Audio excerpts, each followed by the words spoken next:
Hello, and welcome to CastleTales, where we play D&D 5e and TTRPGs in our Cozy Castle studio.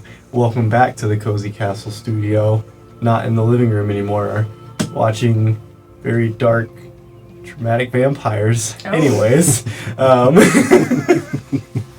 we're here for episode 21 of some hot DQ. Got all my heat DQ hot.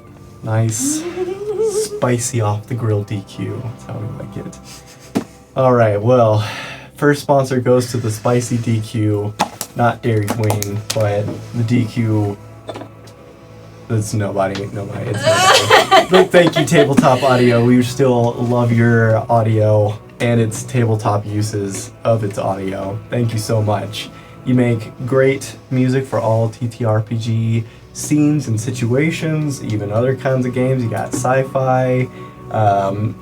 Honestly, some really good video game tracks. If you had stuff going in the background, just whatever you need it for. It's constantly being upgraded with hundreds of tracks, and it's all ad-free.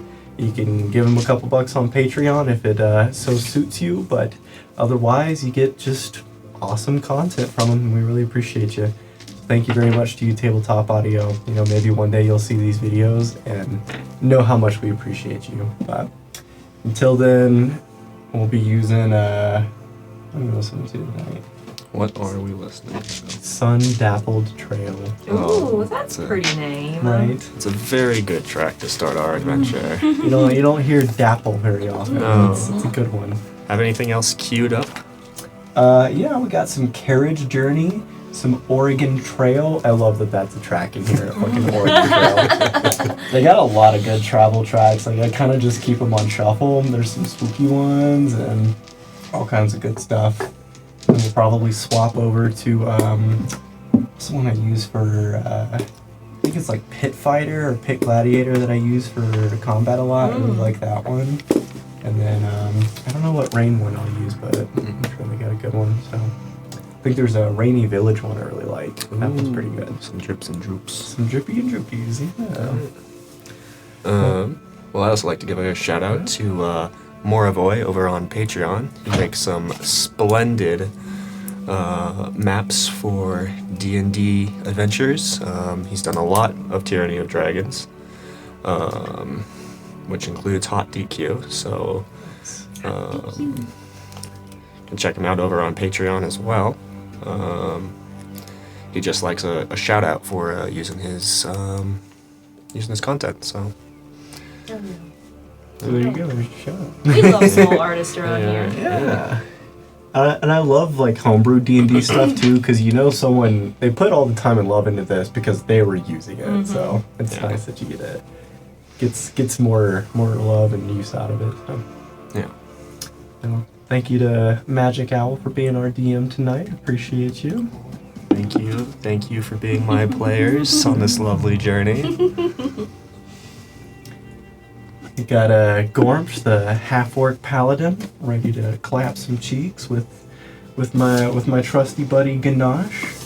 And I play Euphoria, and she has her trusty old woman sidekick who smokes a lot of cigarettes named Nightshade. Pleasure to meet you. Alright, I think I'm ready. Yeah. Want to hit us with the recap? I'll give you a slight recap. Last episode, Chapter 4, Episode 20. Finally, some action on the caravan. The previous session ended with our group's caravan rolling up upon a stranded wagon. The animals, the horses, had been murdered, and it looked like the passengers were taking cover from an advancing group of orcs. Hobgoblins? Hobgoblins, you're right. You're correct. My notes don't say anything about what was approaching. That's how much I take note. They were hobgoblins, but they were all dressed in clothing of wolf fur, wolf skin, caps and such. Gormsh, sensing a fight arising, quickly grabbed his axe and, along with Ganache, Euphoria, and Nightshade, ran to help the overturned wagon.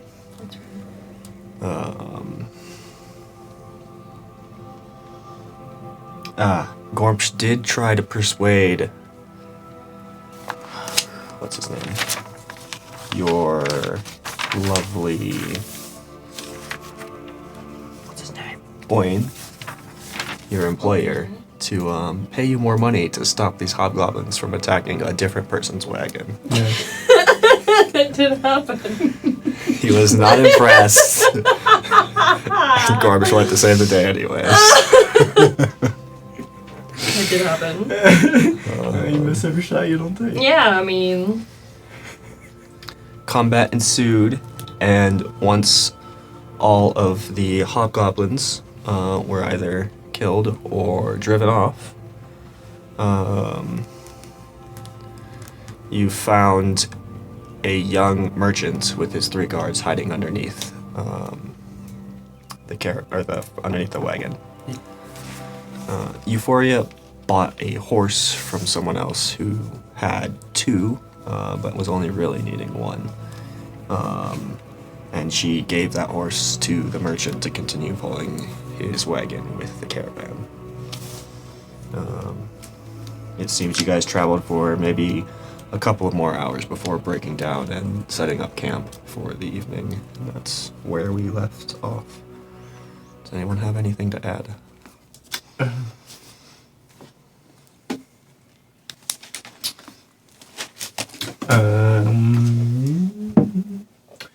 Their captain and an archer tried to run away, and I didn't let the captain escape. Killed him, but the archer we let go. So they did take off.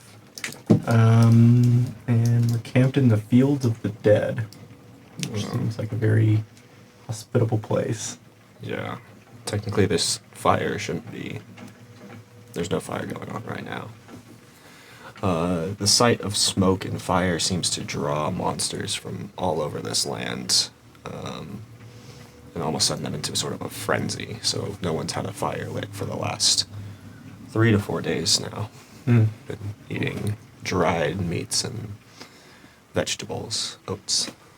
Good thing we got plenty of dried gator.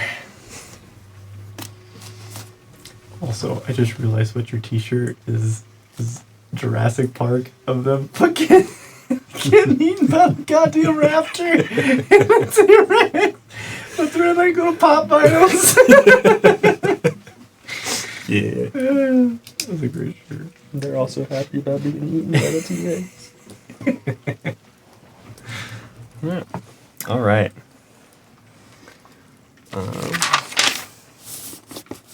And we leveled too, didn't we?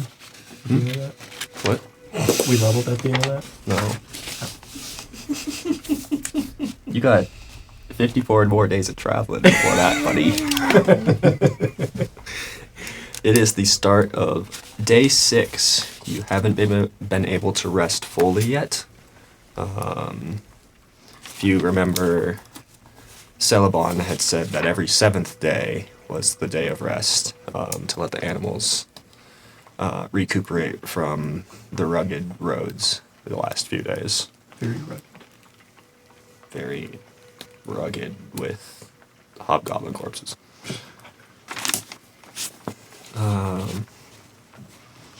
You awake on the morning of the 6th day to clouds.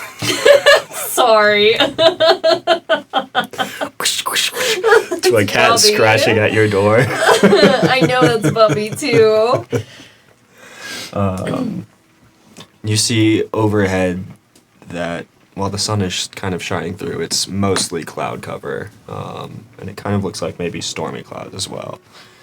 But nevertheless, you can look around you groggily and see that there are people up and moving about at different stages of breaking down their camp to get ready for the day.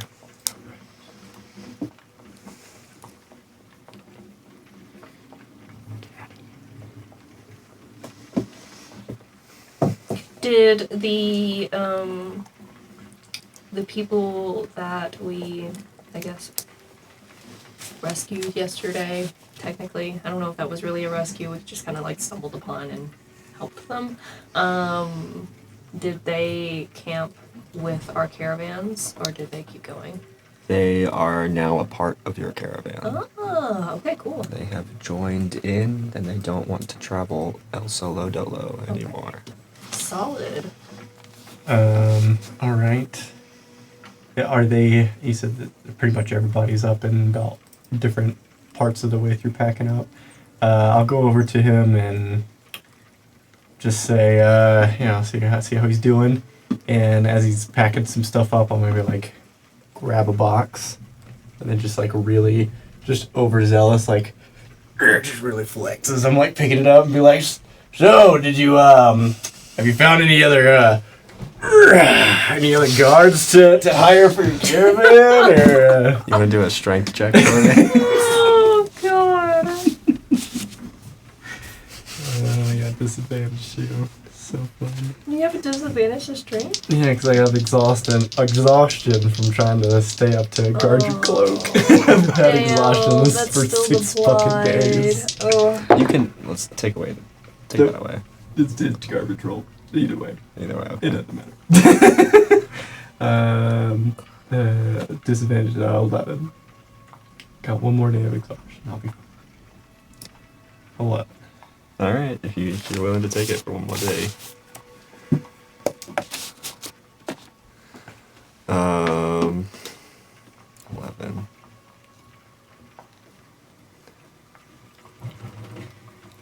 Can, when I was helping the people get back up, could I see what they were sailing, like carrying with their wagon and stuff? Yes, you could see a couple spilled boxes of insert random item here.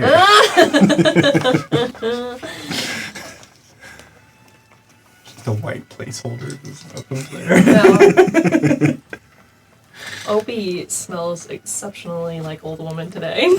She's sitting beside me. She's bathing herself at the current moment. Baby, this my tuna breath.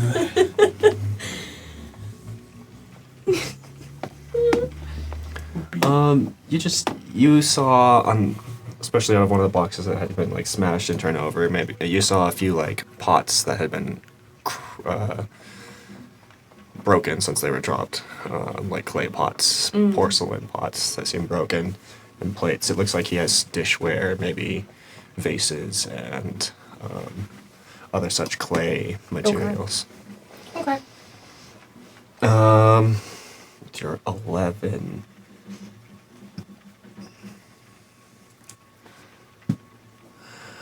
You know, I've still got Huey, Louie, and Bluey over here, and they're getting packed up right now, but none of them seem to get too injured on the road yesterday, so I think I'm all good, thank you. Yeah, no problem. I mean, it definitely seemed like they were really effective yesterday, so I'm sure you'll be fine. And then he'll just walk off.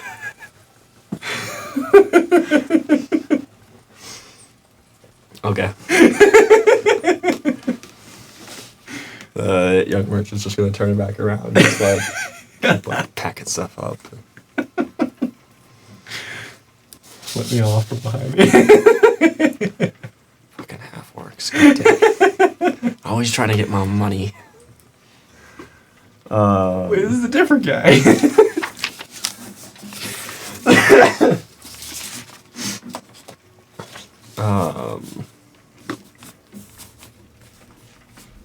Yeah, no, he's not impressed by you half struggling to pick up his box of pots and set them down in the back of his wagon.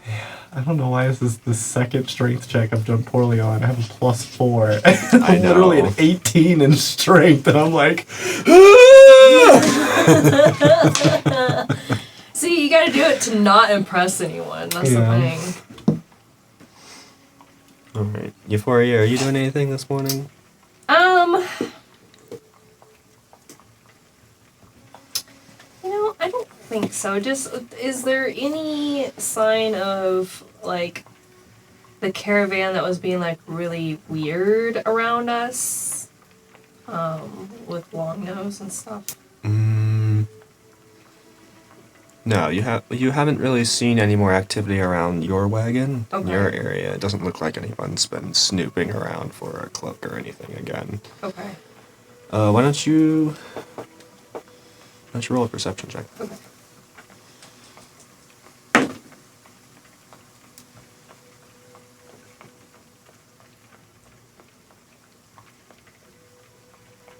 What are my skills?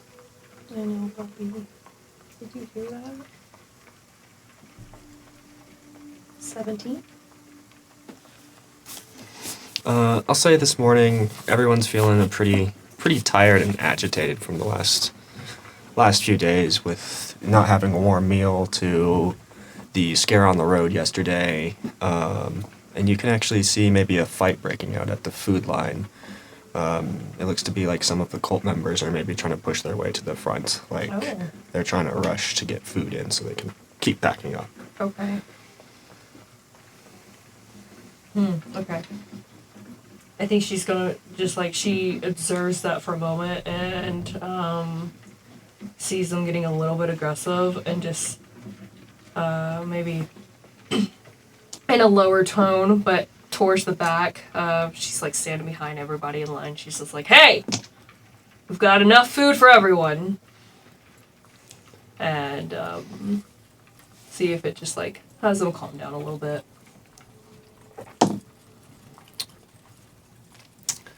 One of them's gonna turn around and just be like, "Man, like, I woke up late and I really got to get my food right now. So can you just buzz off and leave me be?" Oh. And he like turn back around and keep trying to talk with Bade and like scooch in his way, like past some people who are just like, "What the fuck, come on," you know? He's like breaking in line in front of people. Yeah. Or- Yeah, he's pretty much at like, you know, where the table starts and you can Yeah. pick up your plate and stuff. He's pretty much just like, excuse me, thank you. And there's like 3 or 4 of them that are just like a group that are like harassing people. I don't like that. Does he have like a loose cloak, like around his neck? They all have like a, California.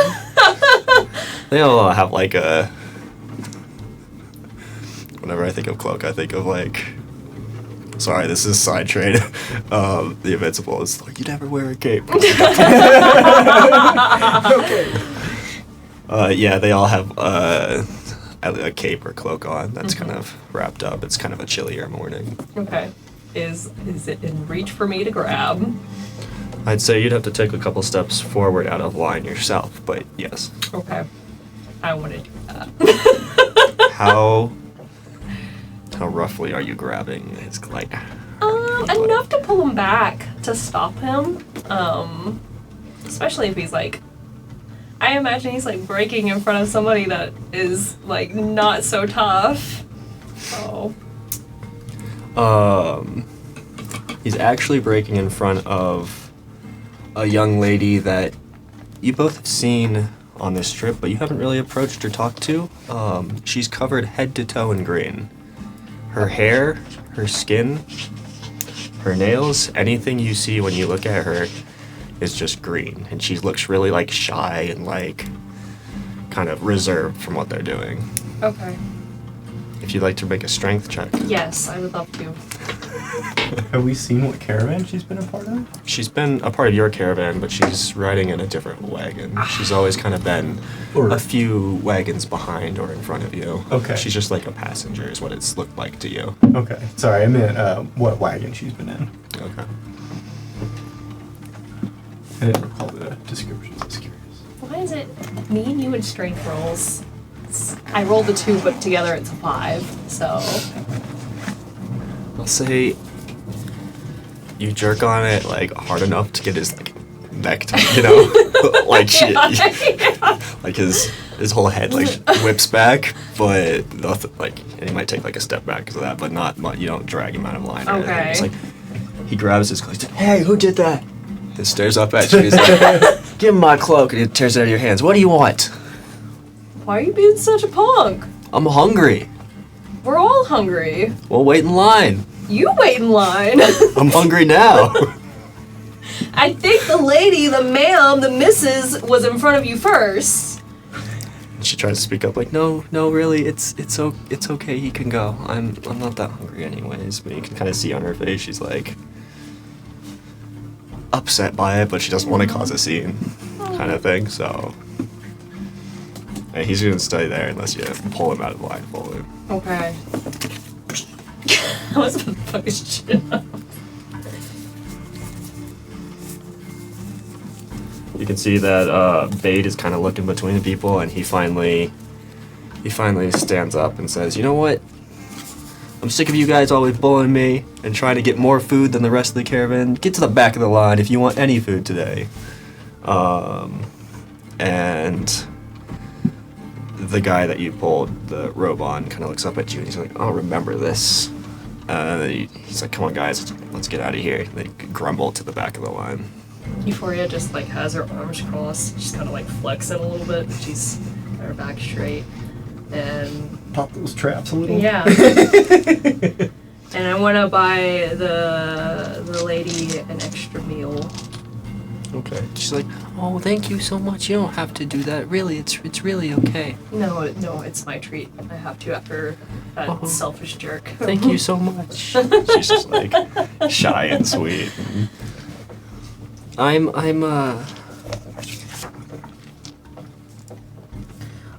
Imza, by the way. IMSA. Is she a druid? She looks to be a human. Okay. And as you're talking to her, and now she's facing you, you can see that her teeth are green, her lips are green, her eyes are green. Wow. Everything. Everything's green. Her skin's green too? Yes. Okay.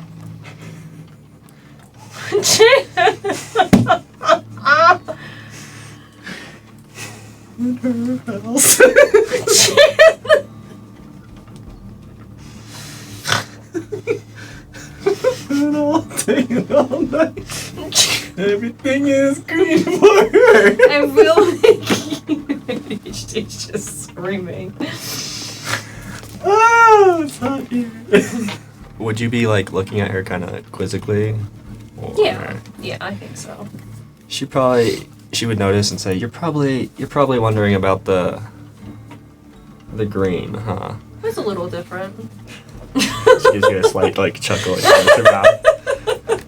Yeah, I'm on my way to Waterdeep to try and find a alchemist or a wizard or someone who can figure a cure out for this mess. Are you cursed? I don't really like to go into specifics that Oh, much. that's okay. I mean, if you want to talk about it, I'm here, but I totally understand. She's green within me. Maybe cursed. Curse. Blessing? Not sure. Blurst. Blurst. It's not a bug, it's a feature. Well, see, I there's not a lot of ladies to talk to around here. I'm traveling with a bunch of men, and she kind of like looks around. She can see like this. It's probably like 80% dudes. I'm just like 6 people behind you, just like.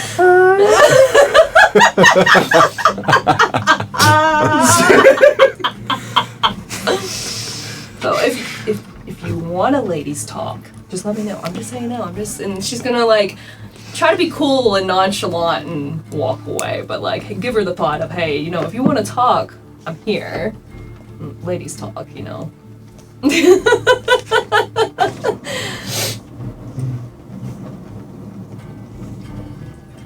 What? Yep. You said she's a human? The green lady? Yes.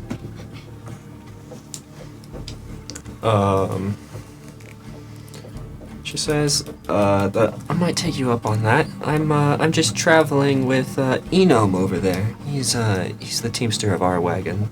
Enom? Enom, E-N-O-M. And she points across the way, and you see a halfling that's got just like a bag of oats, and he's feeding 2 horses the oats.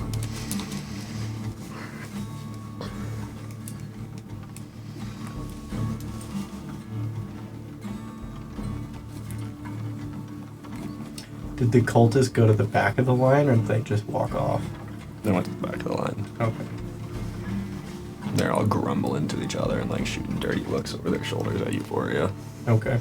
Since I was like doing something while some of that was happening, could I be like right at the back of the line, right in front of them? Sure. All right. When I'm walking back towards Gormsh and I see them, I'm just gonna. Do you want to roll for intimidation? Yeah, I do.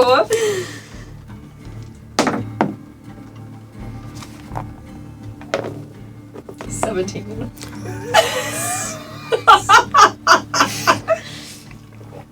The one that you yanked on, he's gonna like catch you out of the corner of his eye. He's gonna do like sideways shuffle and like slip to the ground. Oh, 2 for flinching. Gormsh So is that what Gormsh turns around and says? Yeah. He's watching the exchange. As soon as he falls, just fucking rails him right in the shoulder. 2 for flinching. He starts busting out laughing. Oh. Making some good friends among the cultists, I see. Just bullying the cultists. Why they're cultists to begin with.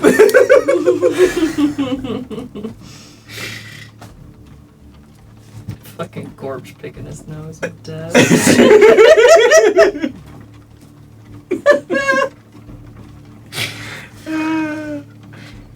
Just bullying the quiet kids. Alright. Was there something you wanted to do when you got to the front of the food line? Okay, what kind of food are they handing out? I'd say he's got like some like apples and bananas, and he's got like, I imagine it's like oats in milk, but it's not heated up. He doesn't really have a way to heat it up. Yeah. Yeah. Okay. Everyone's kind of sick of these meals because it's been about 4 or 5 days of the same shit. Yeah. Understandable. As we're walking through and they're like handing us the apples, whatever cultist is right next to me, whenever they get their apple handed to them, I'm just gonna take it right off their tray and set it onto mine. And keep walking. While going. Hey man, that's my app. That's my app. Hey man, come on, I'm hungry.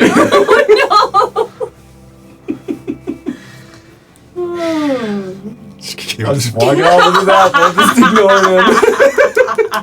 All of these cultists definitely saw what you guys did in battle yesterday, so they're not going to attempt to fight you over an apple. Well, you know, don't be a dick. You won't get your taken from you. Oh, God. I'd say about 30 more minutes go by, you've finished your meals, packed up the rest of your belongings, stowed them away on a corner of the bird cart, and you can see all the caravans are kind of caravanning together. Doing their thing. Starting to slowly form into a mosh, turning into a line, you know, like Yeah. festival cars. Yeah, no kidding. Eventually you'll get where you're going. Like Yeah. one halfling yelling out, "It's my fucking turn!" Who cares? There's one dude over here just like filling a barrel with water to sit in.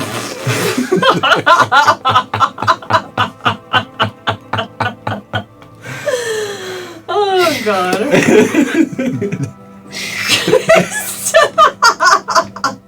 It's such perfect timing, I'm sorry. Just like, we're gonna be here a while, so maybe I could get someone big and strong to help me put this in the back of my wagon. Just setting it back there.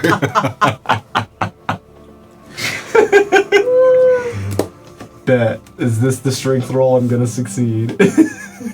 You know what? I'll let you take it. Come on, disadvantage. Come on, disadvantage. Double 20s! Wow, that's incredibly low. 7.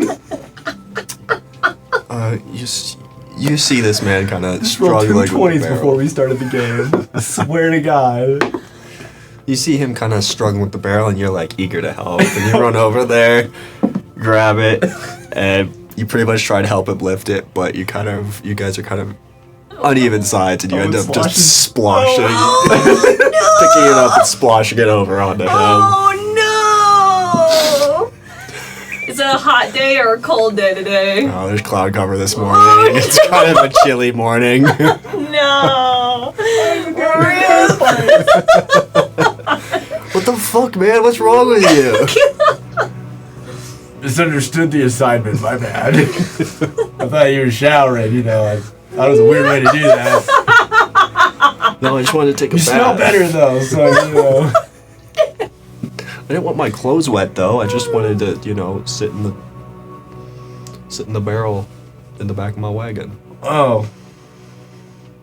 Well, now the barrel's lighter, so you're welcome. Do you want to try lifting it again? Yeah.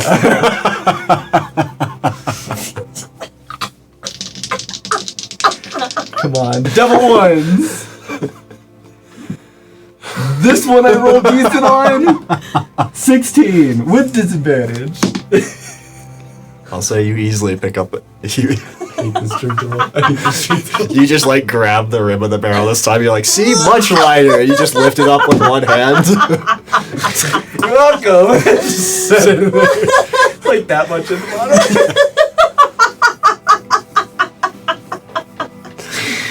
Oh, I'm so helpful. Don't you have some other wagon to be guarding?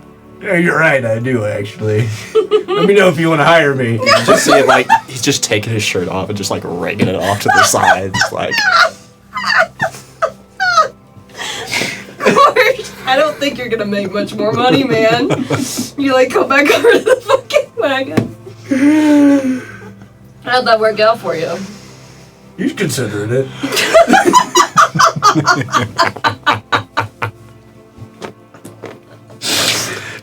She's behind him just give it a day or two. Let him warm up to it. marinate. He's marinating. In the water. Oh! Pre-marinated.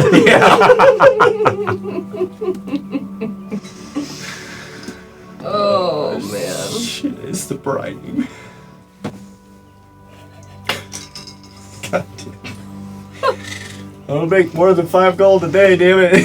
10 day. You're trying so hard. It's less than a gold a day.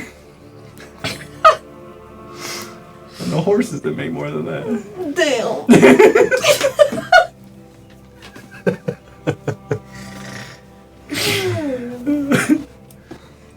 So far, the horses have done more work than you. Touche. I murdered people, you know. You guys have been walking along the trail for a few hours now. It's probably setting into 11. Yeah, I just need some coconuts. I'll let you get a pair of coconuts on the road and do that, just next to the horses. Gormsh is a bard. I play the coconut. Is coconut an instrument? Can we make that canon? You find Gormsh plays the coconuts. If you spend enough time practicing each night, I will grant you proficiency in the coconut. First, you have to find coconuts. My ribs hurt. That's so stupid. It seems that the caravan's kind of grinding to a halt slowly. It looks like there's just clumps everywhere that are kind of, 2 here, 3 here, all sort of along the way, as has been common for the lunch hour of your trips for the last few days. And as you are all stopping, there's a break in the cloud cover overhead, and the sun starts to kind of shine through. And while you're stopping, both of you getting off, well, if you were riding, getting off, I know you're walking next to the wagon, you guys kind of look up at the sun to see, like to look at the clouds in the sky and whatnot. And you happen to see what looks to be 3 to 4 eagles flying high in the air. If you'd like to make a nature check to try and figure out what kind of eagles these are, you may. Dragon. Ooh, a good old +0 in nature. Let's go. You can't have disadvantage at it too. Oh, and a -1. 4. How did I roll higher than you? I don't know. 6. It's heat exhaustion, you know? Look at that big fucking bird over there. Sure it's not a fucking buzzard here to take my dead body. I know, right? Look how Gormsh. I'll say that you guys are kind of stopped in a group with Oin, who is your, who you're supposed to be watching out and taking care of. You're also stopped with Longnose's wagon and also Enom's wagon. Okay. So they're also next to you in this whole line of stuff. E-bombs. Enom. That was the wagon that, With Imsa. yeah. Do I Actually, see Imsa? you do. She's kind of just sitting on the back, kind of ruffling through some bags. It almost looks like maybe she's looking for some day snacks or something for the break. And you see Longnose chatting loudly with a man you've grown to know as Alder Ernpolhurst. I'll just say you know him as Alder. And to you guys have kind of stayed away from him. He sounds kind of loud, egregious, just kind of really picks a fight, but calls you out on anything you say. And so they're kind of loudly arguing about something, whether it just be like friends arguing, they're still kind of just like Yeah. bickering. Yeah. And then you turn back to attend to your own wagon needs and to get your lunches ready. Can we hear what they're bickering about? Can we catch any keywords? With a perception roll? I was just gonna give it to you. Oh, sure. They're bickering about how far swallows can fly. American European. Exactly. Do they migrate north to south or south to north to north? South to north. North to now? North to south or south to north? That's a good one. Like that little sloppy. They're just arguing about random shit to pass the time. That's fair. No, I don't like that. I'm just watching these eagles for a moment and then conversing with Ganache, betting him whether or not I could hit one with a spear. See? I don't try. You don't try. Okay. Let me roll a d6 real quick because I wasn't expecting this. How much bird shit falls on me? 32 pounds. You fucking with OP over there? I'm petting her. I'm petting her. Yeah. She's hanging out. She's getting loving. Are they 3 eagles, or are they actually 3 dragons really far away? Well, you failed your nature check, so I can't do that. You don't fucking know. You think they're 3 eagles?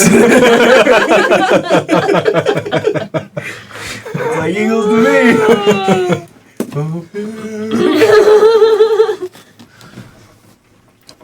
I'll say, are you still sitting there watching them with Ganache? Yeah. I'm just like, I want to watch you like dive down and like grab something. That'd be pretty cool. Maybe you'll like eat a deer or a bobcat. Hmm. Do they look like they're following right above us? Well, as you watch, before you have time to yell any warning, they dive and Okay. attack. Oh! So you're just kind of watching them. They seem to be getting closer and closer, but you're not really aware of what they are yet. You still think they're giant eagles, and maybe Mhm. they're just going to hunt something in the grounds nearby. Oh yeah, he's getting excited like he's about to swoop down and grab something.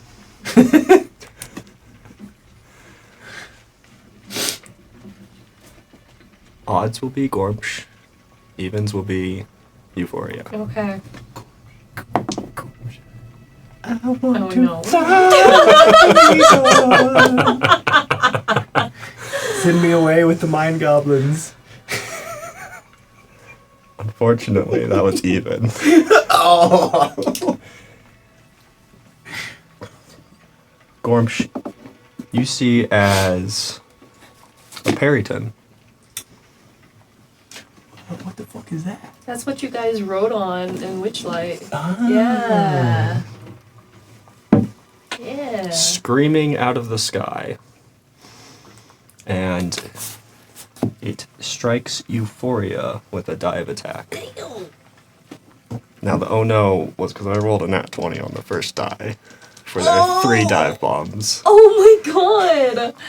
Hey, gosh, that kind of looks like it's going right after Euphoria. Oh shit! He's hella distracted, man. Let me pull up one of my characters so I can just roll the amount of dice instead of finding them. Silvery bars.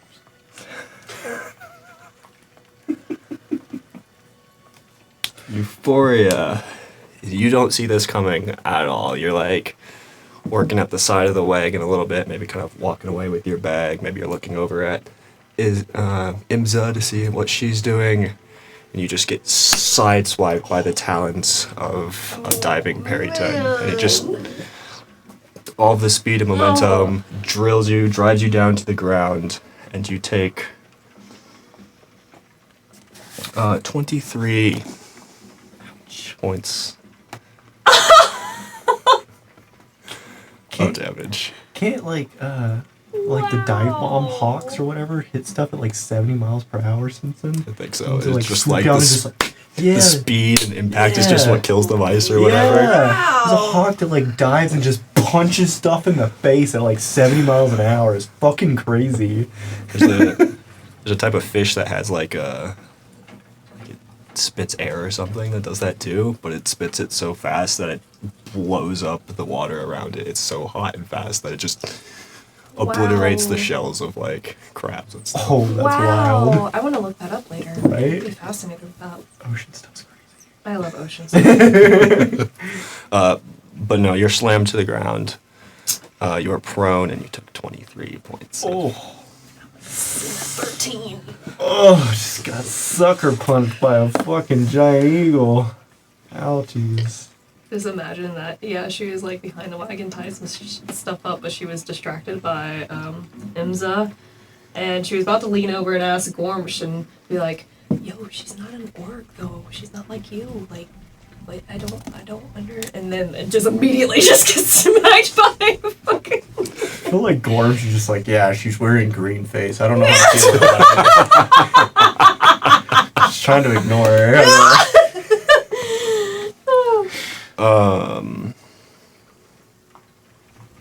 Gormsh, you see this happening, but it's too quick for you to process. The first one dive bombing into Euphoria. When you flick your head back up to the sky, you see the second Periton swooping down for you. But I believe your AC is 18? 16. I would have just been riding on the wagon. I don't know that I would have been holding my shield, so let's say 17. 17. To be fair. Okay. You notice this one in just enough time to be able to, I'd say you almost like shove off of it and like roll off to the side and kind of do like an action roll away from it, and it misses its attack on you. Cool.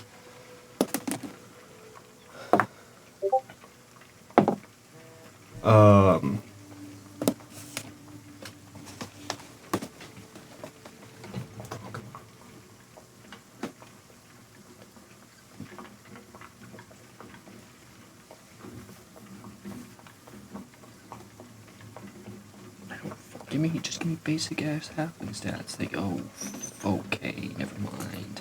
Say with the would have kept my shield on my back though, so now that I've like tumbled away, I probably would have readied myself.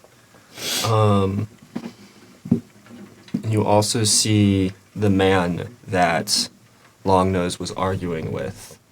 He's lying on the ground in a bloody heap. Ooh. He doesn't look to be moving right now, and you can see the third Periton wheeling away back into the sky. They all did not provoke opportunity attacks from this. They just kind of swung real quick. But you can now see they're circling very low over the caravan, just kind of watching the entire line for any stragglers. And we are entering combat. All right. Combat!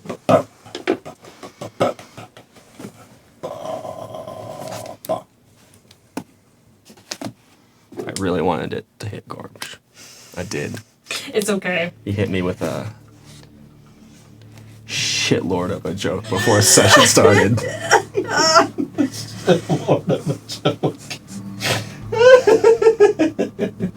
That sounds about right. I got him with that Mind Goblins joke I told you the other day. Oh, I that was was a so good excited. one. I was so excited. That was a good one.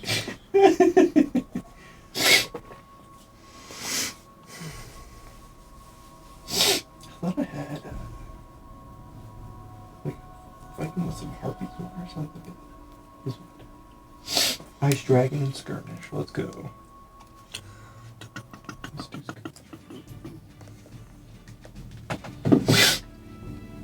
Yeah, there we go. Oh, I probably need to roll initiative. Huh? Please. Oh, me too. Does Go ahead. that count as an ability check? No. For disadvantage? Okay. 11. Blow this real quick.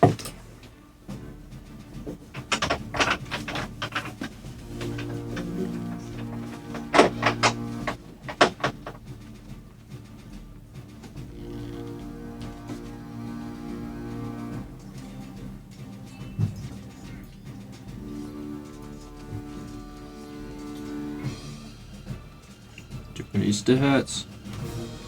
Too many motherfucking stats.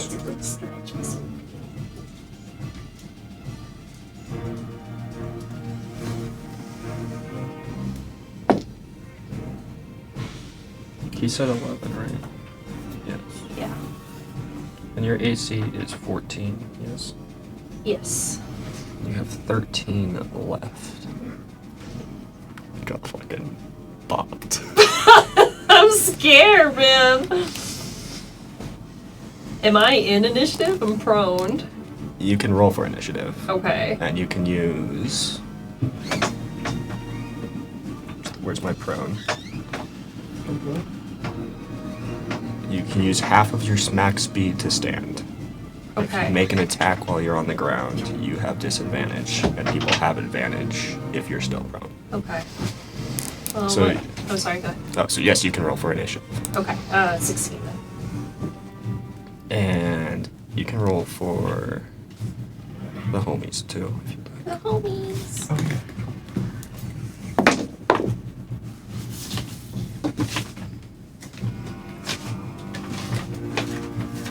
You know, I feel like my dice know when I'm not rolling for euphoria.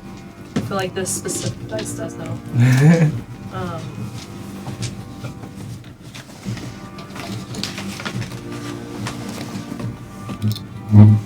13 for Nightshade. At least I have an itty bitty dice, but I don't know what happened to it. I don't know if I still have it. Oh, beans! I just saw that storm is hitting Cimarron Hills right now. Cimarron Hills, that's on Powers, isn't it? Yeah, that's close to where we used to live. The Mark Shuffles.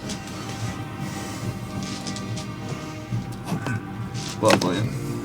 I almost looked out the window, but then... A shocking turn of events. There is no window. Dun dun The dun. mini one went. Behind this window is just another wall. Another wall. Oh, you said 16, excuse me. 14? Fuck. For who? Nightshade. 13. And Ganache. 8.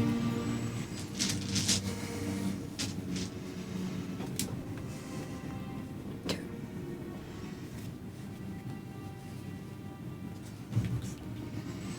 Top of the order. Yeah, you can hear people along the caravan screaming. You can see people are starting to duck for cover underneath the caravans. All of the horses are just, they're going crazy. Neighing,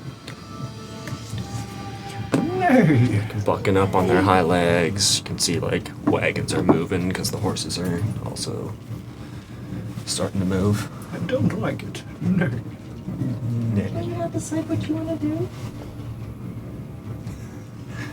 At the top of the lineup, we have Euphoria. Okay, I'm going to use my movement to get up. Alright, half of your movement to get up. Yeah, she's pretty dazed as she gets up, just like, oh, fuck my head. I'll say you have deep gouges up like both sides of your shoulder blades on the back. They're pretty hefty, deep, like talons that just dug in and almost tried to lift you up, but you got slammed to the ground by the force and speed. Ow, lifted by the shoulder blades. That would have been a big meal, man. Ow. Okay. Well, I go 15. That's 15. That's really knocked her over. I don't know if she was here or here. It doesn't. Okay. These guys, I would like to let you know, they're not on the ground right now. They are hovering about 10 to 15 feet off the ground in the spots that they are. Okay. So it would be impossible for melee to hit them? Yeah. Okay. Right now, yeah.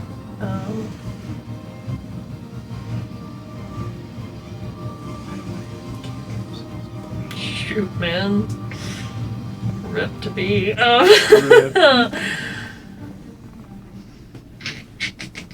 I'd say you could hold your action, if you'd like.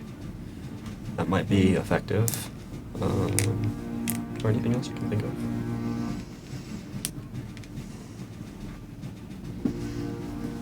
I have a potion and oh no, I don't want to drink that. I was gonna say I don't know what it is, and then I read the description. Drinking the spicy water. Yeah. Yeah, I'm gonna ready my action, I guess. If they come in this block, I guess. They come within 5 feet of you. Yeah. That I'll attack them with my great axe. Sounds good. Nightshade? Oh shit. Also, if I could get... It's 8 or is it 12 AC? And I always have to get your They're all guys'... good. I'm gonna give you the DC spell saves too, because I know that's been a little. So it's 12 on the save DCs for her, Okay. and you're looking for AC. AC and health for Nightshade. AC is 15, And HP is 11.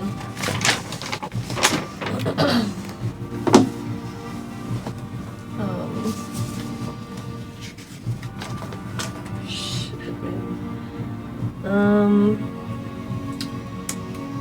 Nightshade is actually going to cast Cure Wounds onto Euphoria. Okay.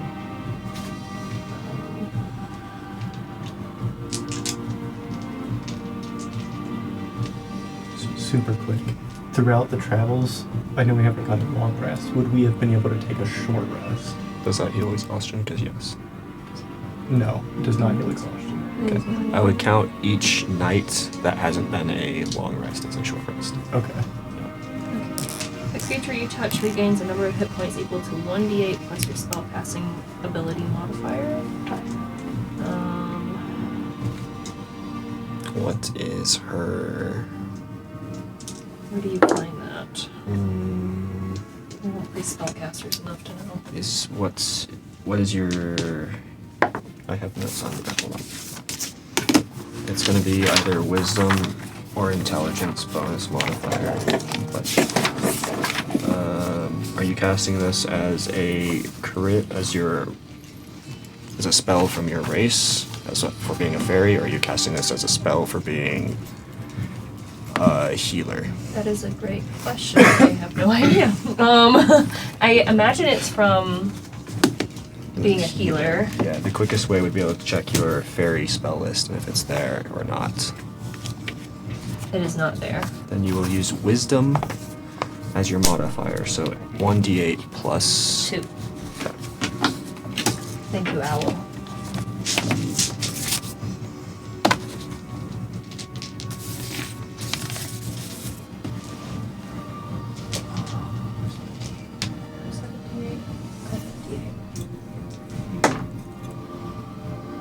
So I heal Euphoria by 6. Very good.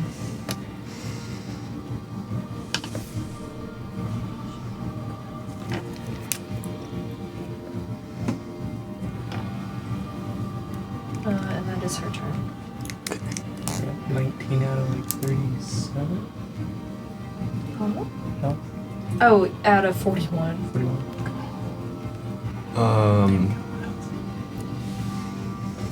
Gormsh, it is your turn. Can I have your current health, please? Your AC's at 19 now, right? Yes. AC's at 19, current health is 36. Okay. Do you want Ganache's too? Sure, I was going to ask for it on his turn, but sure. Oh, no, sorry. AC is 18 with a shield, and 18 with a shield, and then 32 health.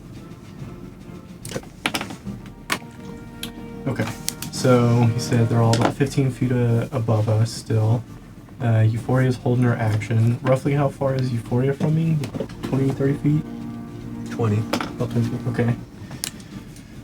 Noise. Oh, God.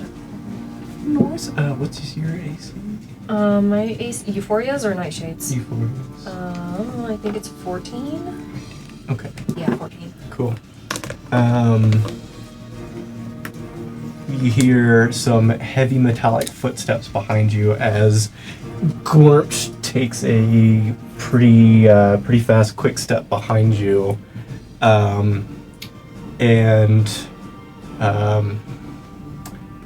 As you hear the footsteps approach, you feel a shoulder just kind of like, a hand just kind of like sort of slap you on the back really quick, just like the lower back out, away from the Say gouge. right where all the wounds are. Karate chops you right in the Yeah. gouge, and then so he like runs by, kind of like not quite baseball slaps you on the ass, is like a lower back up Slap here. ass. Yeah. Slap ass. Like It's slaps you on the slap lower ass. back as he runs by, and you look down and you see yellow light shoot out from around you in like these long tendrils, and they fly out and around and wrap around you, and you see like just a few millimeters away from your skin this like a shimmering yellow light, and your AC increases by 2 as I cast Shield of Faith, and I'm just now realizing I might have fucked up my own action because those are both concentration. All right, so I'm not doing that. Okay. Or no, we are doing that, Okay. but I was gonna bane them, and I'm not. They're both concentration, so. So that's bonus action, and within the same light, you feel the gouges in your back quickly begin to close up, Ooh. and you said you were down. How much else do I? I'm at 19 and At a 41. At a 41. Okay. 20. Yeah. So I'll dump my full lay of hands pool on you, so full 20 health. Ooh. That would put you at 39. Right? Mm-hmm. Yeah. 38? That's right. Yeah, it should be at 39. 19 and 20 You had 13 plus the 6 plus 20. plus 20. Okay. I mean, you And- could take 38 if you want. I mean, if you guys are saying 39, I'll take it. Yeah. So yeah, you feel the gouges, the pain has decreased significantly, the throbbing in your head fades away, and it's more of just like a slightly annoying ache in your back now. Okay. Um, The homies. Yeah. My lord. and that's Got your back. yeah. How long does my AC stay like that? 10 minutes, as long as I can concentrate on it. Bane was gonna hit all three of them and drop their attack rolls, but I feel like this is also effective. 'Cause Alright, and then yeah, he's standing next to you with his shield ready. Okay. Or actually probably would have taken a step like just in front of you to kind of Oh. put you in between, like between you and put you between him and the wagon, I think. Even though you're still like 3 feet taller than him. Yeah, this sneeze nice. Okay.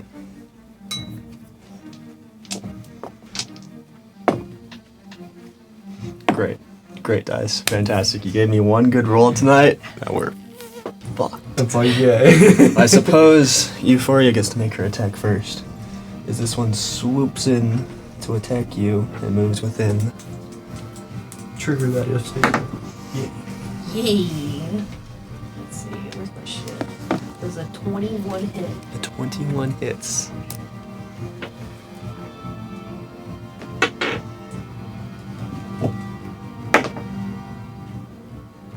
She does 15 damage. Okay. You notice as you swing your great axe, you kind of beat it right up under the chest area to catch it. Your blade almost kind of deflects a little bit, and you don't feel like you did as much damage as you probably could have done, and it only takes 7 points of damage. Interesting. For your axe? Yeah, for my axe.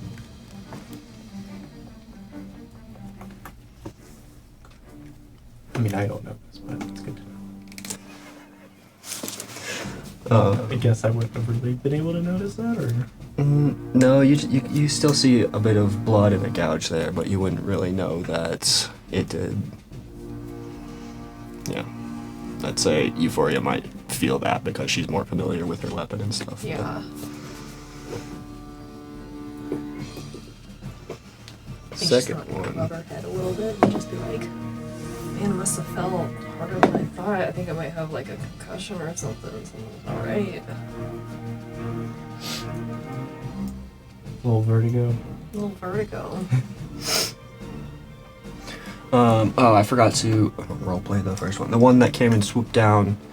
I'll say that you hitting it with your axe kind of threw off. It was going into like headbutt and kind of gouge you with its antlers.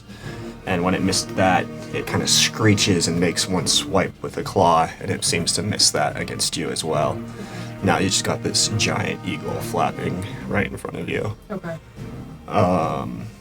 The second one flies down and attempts to do the same with Ganache and misses both of those attacks.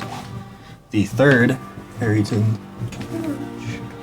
I don't have a mini out here, but I'll say he swoops down to the front of this wagon, and you can see as its action, it's kind of grabbing its claws around the human male that's lying face down on the ground right now. No.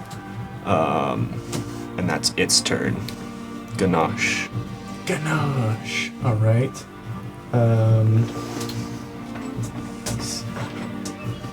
So there is one kind of like right there in front of Ganache.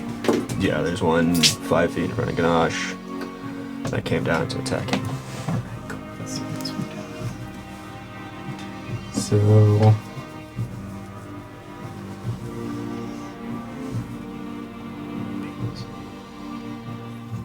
She's watching the door. Okay.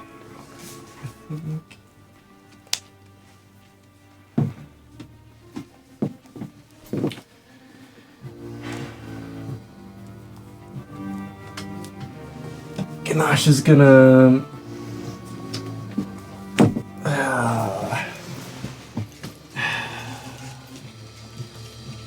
Ganache has little care for the living. I don't even know why he's gonna try. Okay. He's just gonna go right after the one that's directly in front of him. That makes the most sense with his spear. With a 19. Not bad. That hits. Attack for 7 damage. Alright. And that's his turn.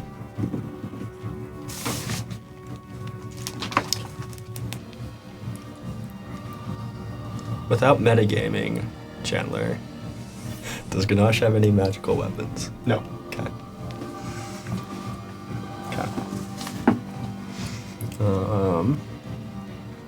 You say that's his turn? Mm-hmm. Okay. You both seem to notice out of the corner of your eye another human with a very large pole. It looks like a pole spear. He comes running up and he tries to jab it into kind of like the wing area of the third.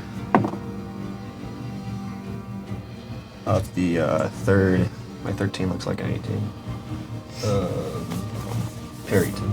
The one that's trying to grab old dude? Yeah.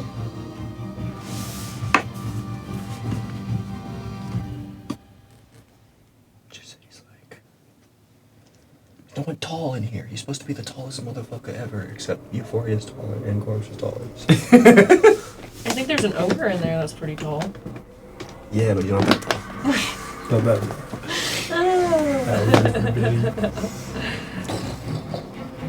He runs up and kind of stabs at it right between here, and he does a little damage. It's like he poked it. Like you got a little pokey in your sock or something. Yeah, my foot. And the eagle just kind of screeches at it, but tries to go back to trying to pick up his prey. Or the Perryton, rather. And we are at the top of the lineup, Euphoria.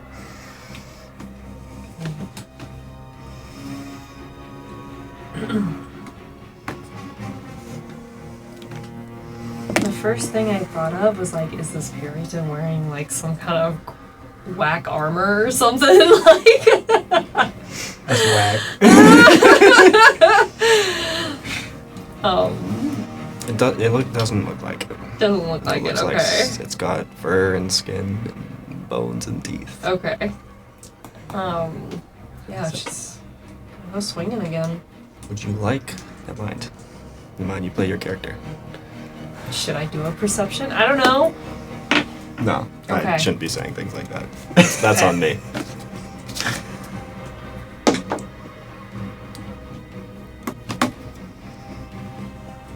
Well, it was a shit roll anyways, so does an 11 hit?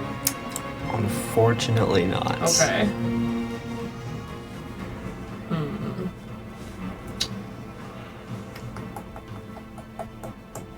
Someone crying at the door.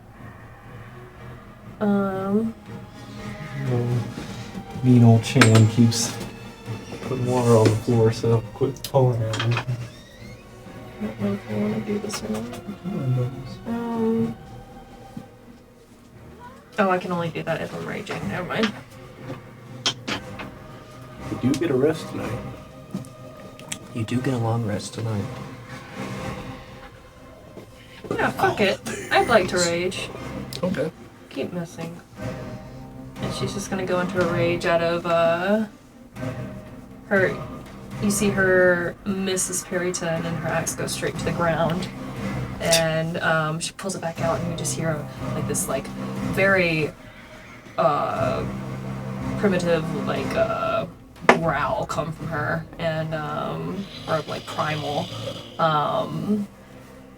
and you see her just flex, and her eyes start to glow this like golden amber color as she goes into this rage, and you just hear this just and that's your turn. Okay. As you do this and your muscles are bulging and you're just like screaming, Gormsh's world kind of goes quiet and he just hears doo-doo-doo-doo-doo, doo-doo-doo-doo. He said amber and it made me think of it. Okay. Nightshade.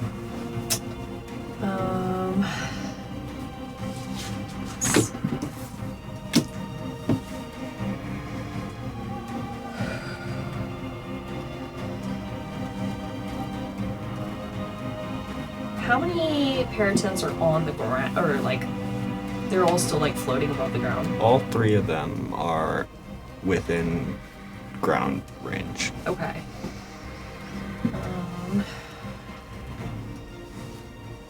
She is going to cast Entangle. Okay. It's been a while since I've used this, but I'd like to see how far this range is real quick. 20-foot square.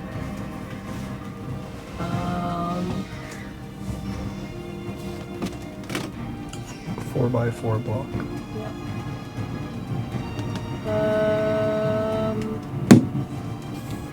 Oh, that storm's here. You hear the thunder? I just heard it.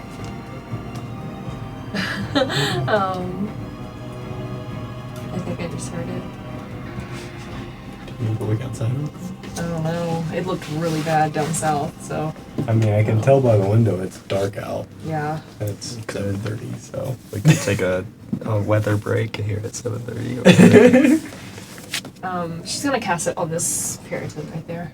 Okay. You're gonna cast it. Where are you gonna cast it? Casting. Yeah, casting Entangle.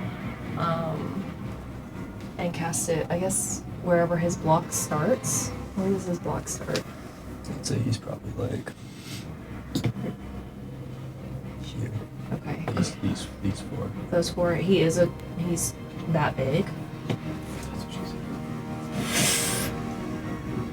You take up a 20-foot radius. Oh. He's a medium monstrosity. Never mind. Okay, He takes okay. up. I'd say he's probably in that spot then. Damn it, Okay. monstrosity. Bobby. Well, Surprise! enough to where it gets him, but it doesn't get the companion over here. Okay. Whoever this is. Is it like a sphere? It's a square. What's a square? Yeah. I will allow it, but you also entangle the possibly dead corpse with him. Because he's That's right. which might be helpful actually. He's trying Okay. to take it away from the ground, so. Okay, that's fine. Did he fail the roll? I'm reading where it does. Oh, okay, sorry. This was like, I was literally planning to do something identical, so I'm like, did it work? I need to know! This completely changes my turn if it does. Jumping the gun. Damage threat considerable. What does that mean? Shiza. What is this, metal snake? What is happening? Oh yeah, that's Bobby Baker, don't even Gross. start doing that, please. that is directly over us currently. Tear down the walls of the estate. Yeah, Bubs. We're about to go look. We'll go look in a minute, buddy. What's your spell save? DC? 12, you said? Yes. It fails, and the man also fails because he's unconscious. So they are both restrained to the ground. How long is that? It lasts 10-minute concentration. up Concentration. for 1 minute. 1 minute concentration. Up to 1 minute. 10 turns. Nice. Nice.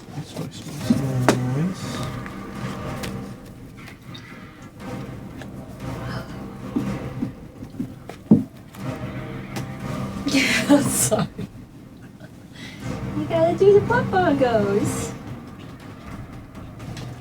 He's now restrained. Do you wanna? Is that right? Yeah, we're probably an hour and a half into the session. If you guys would like to take a break, I've noted whose turn we're stopping on. So Sure. Going with that. All right, we're gonna take a quick couple-minute break. We'll be right back, and we're gonna make sure the world's not ending outside real Yep. quick. but at least we're in here playing D&D. It's true. Yeah. It's true.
All right. Well, the sky hasn't decided to fall out of its ass yet, so Thank you, we're gonna Skipper. keep playing D&D.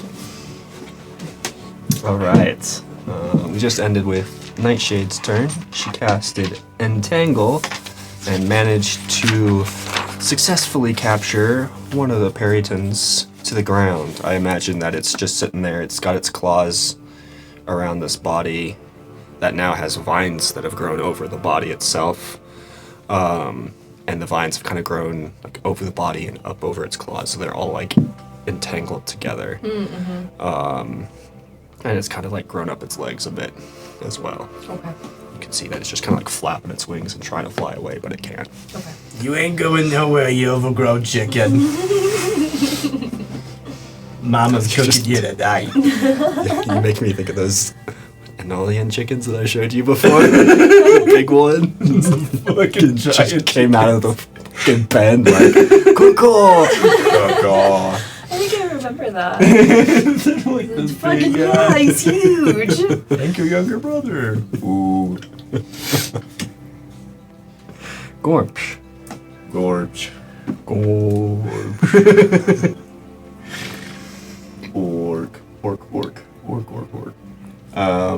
Alright, so there's one still in front of me. Cool.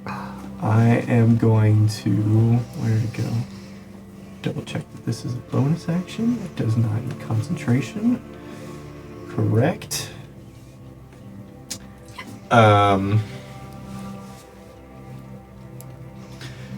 Gormsh is gonna point a finger at this. You said they're Peddingtons? Perryton. Perringtons. P-E-R-Y-T-O-N. Okay, cool. I would not have guessed a Y, but good to know. Point a finger at the Perringtons, give him like one of those Hulk Hogan looks, and just be like, "You're going down, brother!" And cast Vow of Enmity. Alright. You're casting what? Vow of Enmity. Will you let us know what that does? I mean, I guess since yes. As a bonus action, you utter a vow of enmity against a creature you can see within 10 feet of you, using your channel divinity. You gain advantage on attack rolls against the creature for 1 minute or until it drops to 0 points or falls unconscious. Which Okay. I have used. Alright, and then I'm going to use my action to take a big, strong, orcly swing at this with my Yikua. That's good. Oh, that was amazing. So glad I did that. For a 16. That hits.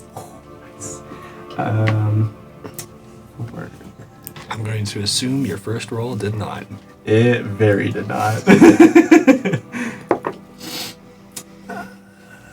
Use feature to reroll it for 1 more point of damage for 11 damage. Alright. And Gormsh, I will give you. You seem to feel like your blade sliced deeper than it looked like Euphoria's did when you hit this beast. even though I did do piercing. You did do piercing. Okay, yes, you pierced. It would seem like your blade sunk in easier to the beast's flesh than Euphoria's. Okay, very cool. All right. Okay, it pierced in a bit easier. Interesting.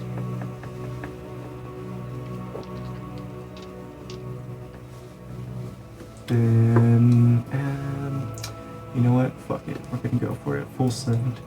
As the blade drives deep and he feels it sink in further, he says a very quick prayer and says, "Lend me your strength, Gormsh," and A blast of yellow light fires through the tip of the Yikawa as he casts. You've already used a bonus action. Correct. Divine Smite. When you hit a creature with a melee weapon attack, you can expend 1 spell slot to deal radiant damage to the target. Okay. That does not require action or bonus action. In addition to the weapon's damage, the extra damage is 2d8 for a first level spell slot. So you're spending us first level to do 2d8. Yes. Okay. For 10 radiant damage.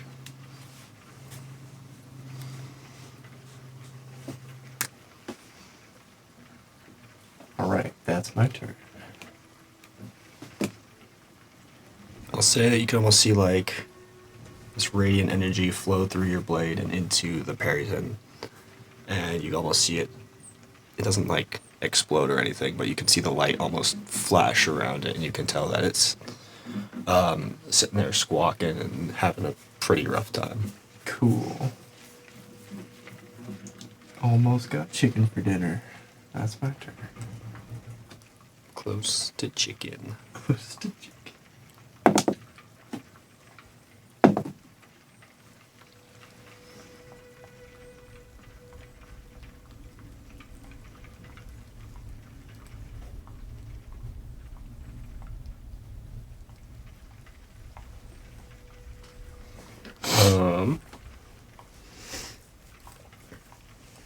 While it's kind of screeching and thrashing about Euphoria, it manages to kind of hit you with the prongs of its antlers. And you take... Where is it? 9 divided by 2, so 4. Okay. 4 points of piercing damage as its antlers kind of graze against you. And Gormsh, its talon attack misses. Nice.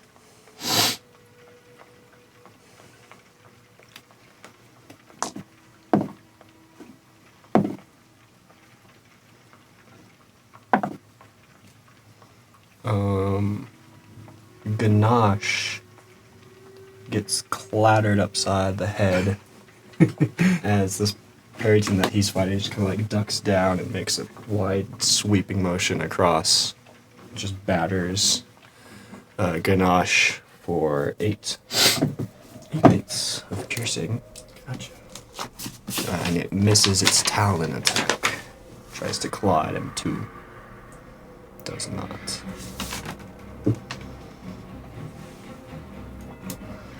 And number 3.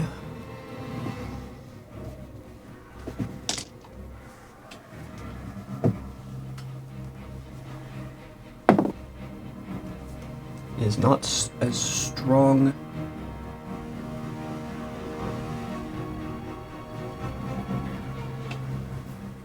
Fails his strength check to try and like flap his wings to get out of the entanglement. So the third one's just stuck there. Okay.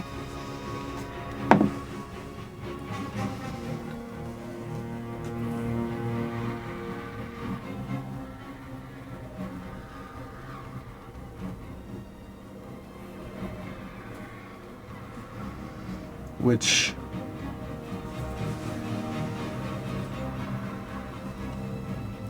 oh shit, hold on. Oh, he didn't even make an attack roll, so it doesn't fucking matter.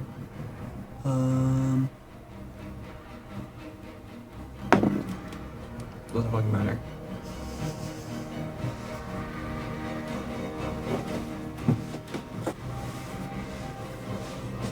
No, I have to. I don't want to buy the pack. I just want to see what the stats are.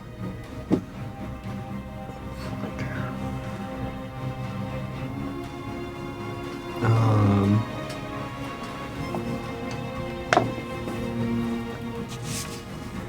The tall guard with the pole also manages to land a hit onto this Perryton for 3 points of damage. God. Euphoria. You're now raging. Yeah.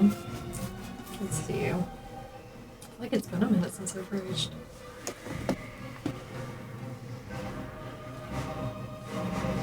Strength checks. +2. If I gain advantage on strength checks, does that mean also while I'm attacking? No, if you need to make like a grapple check or Okay. yeah. Okay. It's alright, I don't need it. I think you get advantage on attack rolls too, right? Don't you?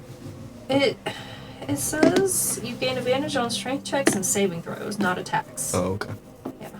Thank you. Guess if I had moved into flanking, we probably could have. Oh, well. It's quite alright. I don't think I need it. 23 to hit. I think you're doing just fine. Oh, damn, man. Oh. I think when I roll a 1 on damage, but so that's 4 plus 6 damage.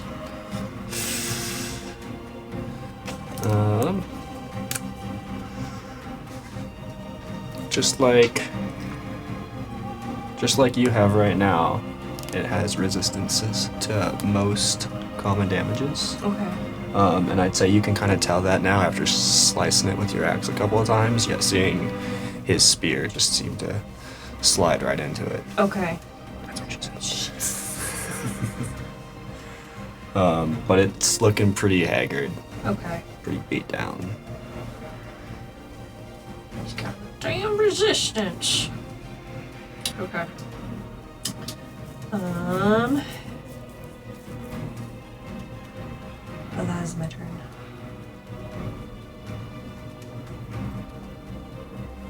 Nightshade. You are concentrating on Entangle right now. I can still use cantrips though, right? As long as you can use any spell as long as it does not require concentration.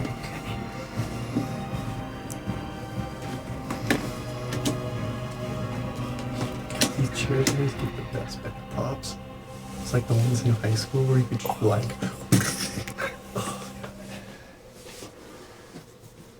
Okay, this one is like concentration. So she's gonna do Sacred Flame on Entangled Boy. Yeah. Do you get advantage because you can't move?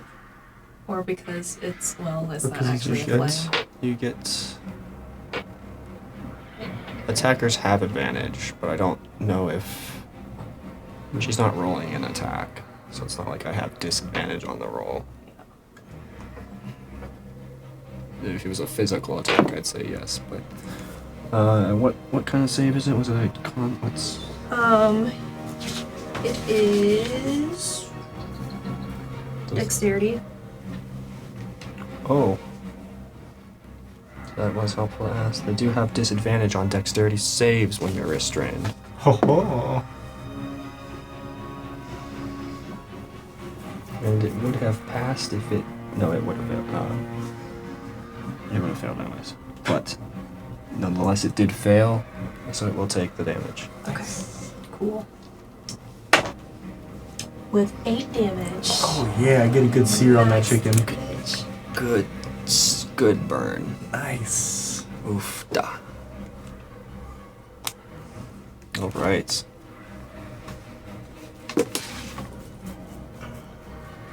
Gormsh. Right now, I'll try this thing. I spelled it wrong. Oh god. It's too much pressure. Harringtons. Nailed it. Alright. Nailed it. Sorry. I'm just gonna use my nice advantage on the one right in front of me and take another Yuko swing. Oh my god. How did I roll? That 2 rolls in a row. For 21 to hit. That hits. Spicy. How do 15 piercing. It had 3 health. How do you want to do this? All right, well, you don't want to ruin any of the good meat, so he's gonna take, he's already got that one good slash, so he's gonna kind of whip it around back and come around straight across for a nice clean throat cut and just try to decapitate this big old chicken. That has a head trophy under. So in the process, you also spray Euphoria in a good drenching of Perryton blood. You're welcome. And you guys are kind of like standing face to face, and it's head and neck area is about where your head's kind of resting as you're like standing here. So you just Yeah. splash One moment you're splash zone at SeaWorld. as I cut it off, you're like this, and as the blood's coming down, you're just like, Just see its head like slide sideways, and then off of its body, the body just collapses the other way. Just euphoria and pure joy, just. amazing. All right, and then I'll use my movement to. Are these 5 or 10? Yes. 5. 5. Okay. We'll take a 5, 10. Oh shit! How much is diagonal? I mean, this is 5, 10, 15, 20. 20. All right, cool. So just enough to get over here, and that's my turn. Sounds good. The homie's dead and gone.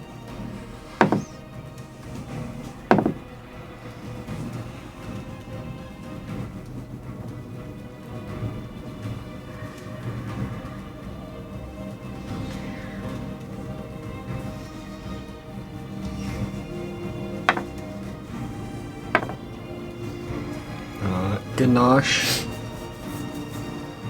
His turn. No. No. Ganache takes 8 points. No, you're not dead. Why won't you die? Oh, 8 points, he said. Yes. As talons kind of crush around one of his shoulders and tries to rip away the bones. Ooh, crunchy. Big crunch. All by himself over here, too. Handling one of these guys by himself. I know, right? There's nothing even on him to eat, just chewing on him. The Perryton next to you, Chandler, or Gormsh, excuse me, is flapping its wings fiercely, and finally, you can see it rips its claws free from the body that's on the ground, free from the vines that have been kind of trapping it where it was, and turns its head around and squawks wildly at you. What do you do? And it would be Ganache's turn. All right. Yeah, Gadash is he's got his own bird to worry about, so he's gonna go swiping at that one with his old spear. Oh gosh, a big old miss. Guess an 8 does not hit. 8 does not hit. And then he'll burn his bonus action for second wind. So you see Ganache just kind of like, he's looking winded and just kind of like leans over on his little bones. And it's just his ribs, just like he's just like Wipes away non-existent Yeah. sweat. wiping non-existent sweat, like he's out of non-existent breath, and just takes a big old second one there. Get some arm stretches in. Do some jumping jacks. Get a little stretch, Imagine just like little skelly noises the whole time he's doing this. It's like little clacks and shit. Alright, and he re-unlifes 7 damage.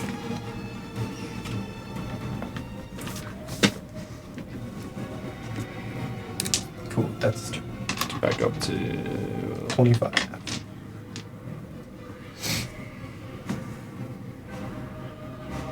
23. I just took 8 damage and then healed 7. Thought you. Okay. I went from 32 to 26. Right? Then you took 8 the first time, 8 the second time. Oh. You should be at 23. Okay. My bad.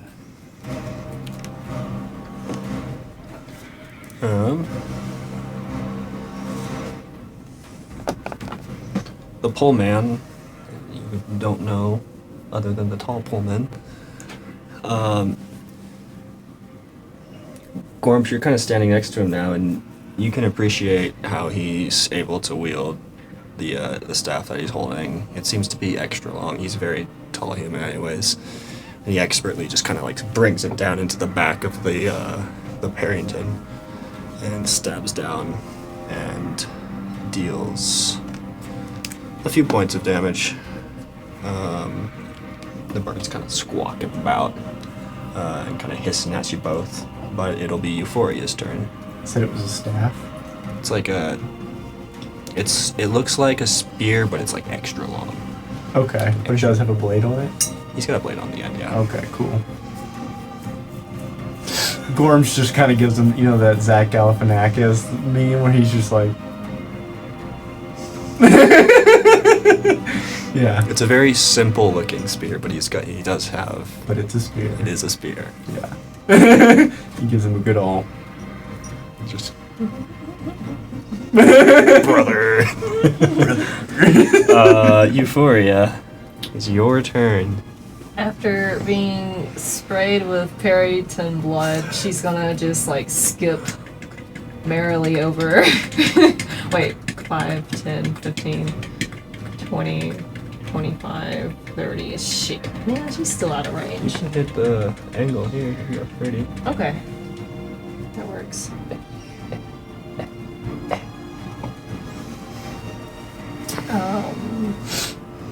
You walk over and look at Ash and she's like, stretching a hammy. How's it going, buddy? You doing okay? Even though these guys have resistance to stuff, I literally, the only weapon I've got is a great axe and a crowbar, so... And I don't even think the crowbar is a weapon. Well, you know, depending on how I use it. But, Improvised. You deal a d6.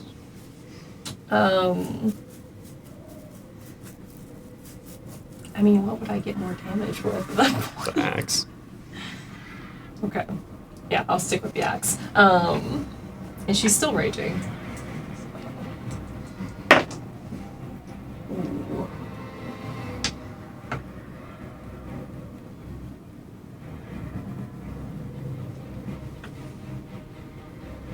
This is a 9, not a 6. I'm not messing it up this time. It's a 14 hit. A 14 does hit. Ah, awesome! Just Nice. barely.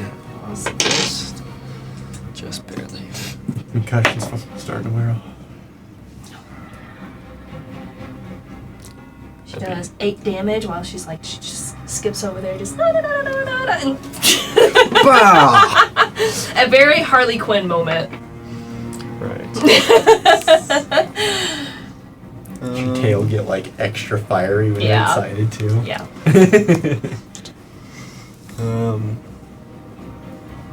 This Parrington still looks to be pretty good on HP. Okay. Yeah. Nightshade? If Euphoria's done. Yes. Is Euphoria done? Do I want to do a frenzy attack? I've never done a frenzy. We get a long rest tonight. The only thing with frenzy is I think whoever I do a frenzy on, they get advantage. I think. Is that? Don't get advantage if we do.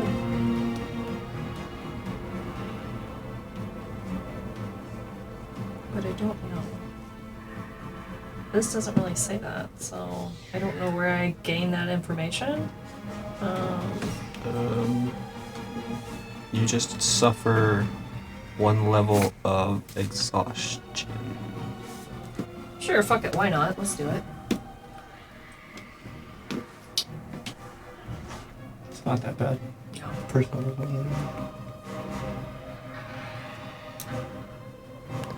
I feel like I know what you're talking about with the this thing gets advantage, but I can't name it right now. I can't place it.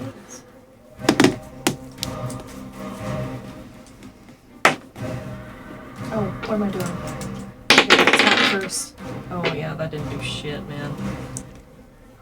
That's a whole 9. Unfortunately, not. Gotcha. You know what? I was overzealous. It's fine. Next turn. Good hustle. And then you said it was Nightshades? Yes. Shoot on a Sacred Flambe. Sacred Flambe. Oh, For- and this dude here. Sorry, was it clear? For a nat 1. And she does 6 damage. Sounds good. She like shoot it out of her cigarettes. Yeah. Yeah, always. Her Always entangled necessary. spell is also only keeping an unconscious, bloodied body tied to the ground, so you can end concentration on that if you'd like. You don't Okay. have to. You can keep concentrating on it. You know, that body's not going anywhere, but you know. Anchoring down the bait. Yeah, I would like to end that concentration.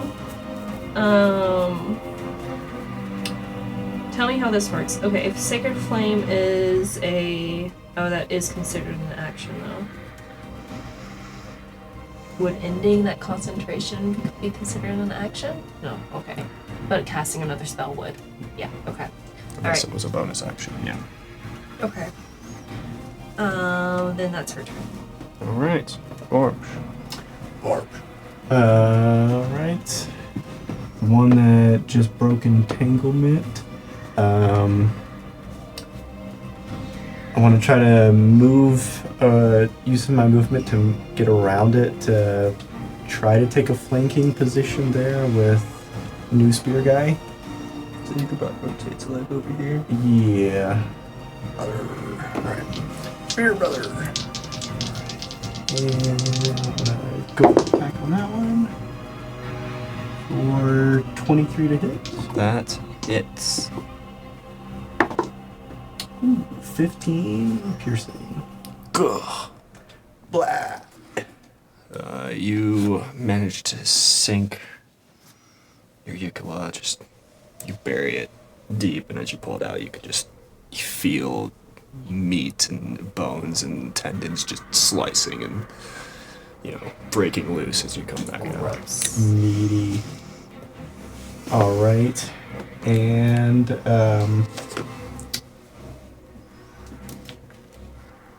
should have done this in the other direction, but it's fine. I'll use my bonus action to use Harness Divine Power, and since I don't have a holy item, he'll just touch his forehead and for a moment actually like push his fingers into the tattoo and pulls out a little drop of radiant light and just flicks it up and eats it. And regains 1 spell slot. Very nice. Should have done that first, so I could have done Divine Smite. But it's next turn. That is my turn. Thank you for your time. Thank you for coming to today's session. Oh, that was. I'm sorry. How do you want to do this? Oh, nice! That was the wrong one. I just looked at it. I was like, wait a second. Glad I did do it in that order then. With other spear guy there, like, he's already got 1 spear in it, kind of holding it down, and it's like flopping and shit. He'll, like, do a cool little spin move around it and use the momentum, drag his Yokawa across the dirt to, like, add a little resistance, and then as soon as it comes up, just swing with all his might and decapitate this one as well. Nice. Just Fantastic. real clean. Take that guy out of there. Kicking up a little dirt up at the other bird as he does so, and then I think I've got, see, that was 5, 10, 15 or so. I'm gonna use 5, 10, 15 to get over there behind that one. So are you behind it in the space behind it, or are you? Yes, I couldn't quite get there with You combination of sword and wing, but Okay, so you actually like in that Yeah. space there? Trying to be behind it for flanking if I have enough movement, or as close as I can. So you're over there. You were like here? 5, 10 feet. Yes, about there. Oh, fuck it, I'll give it to you. Mm-hmm. I can be next to it too, it's fine. I can use next turn's movement as well. Hold this. I'll let you stay there. Alright.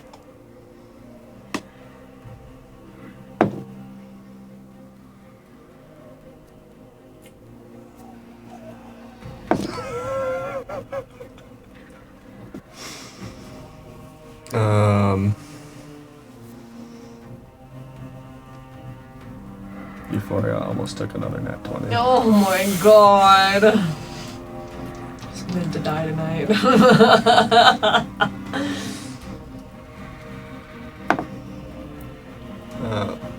2 points, and that is already 5 points to 2 points of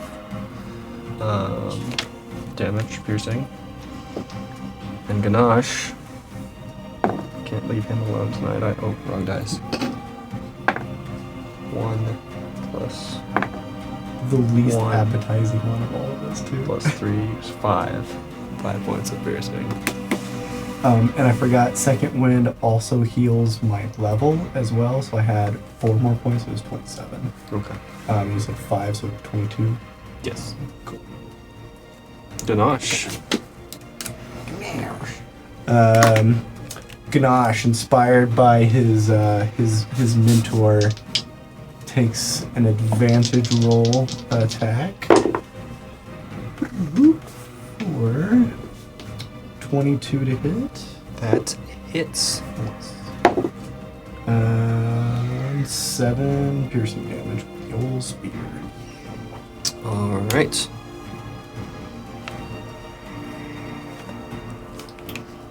And yep, that's his turn. Okay. The poleman, he's actually going to kneel down on the ground. And he's going to start checking on the man that's next to him. So it'll be Euphoria's turn. Okay. You can just hear faint sounds of Alder. Alder, come back to me, man. Come on. Write that name down. He was the loud, egregious one talking a long nose, right? Yeah.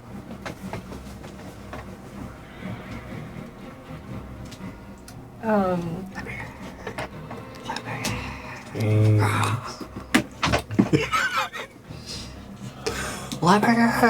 Ridiculous. Yeah, she's just gonna see the damage that Gormsh just did to the other one and become really inspired, motivated, man. And she's still raging.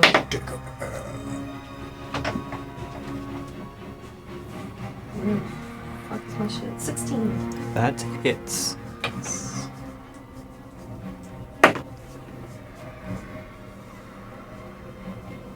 It's always at +2 afterwards. 9 damage. Okay. Is he still looking pretty good? 1.5. Okay. Alright. Third. A third would be more aptly. Okay.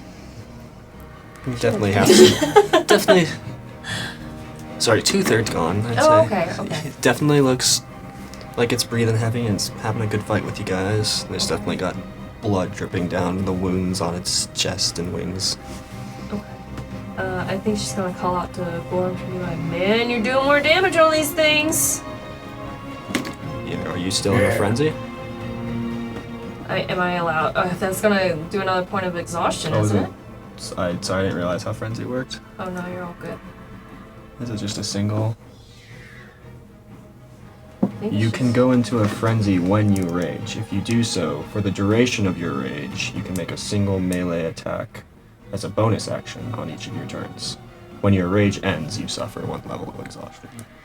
So you're in a frenzied rage now, so you can still do the second attack. Oh, okay. So it wouldn't add on to those levels. No, Okay. it your whole rage now is frenzy. Okay. You can do 2 attacks and a bonus action attack. Cool. I'll do that one. Maybe. Is this an 11 hit? Unfortunately not. Rip. Never mind. My frenzy attacks don't work. Yeah, and she's a little bit too zoomy, so.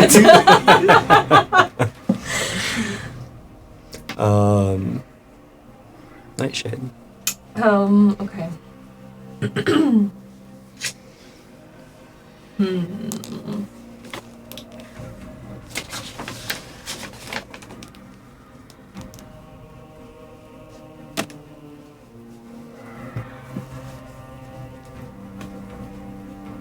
Yeah, she'll cast Sacred Flame again.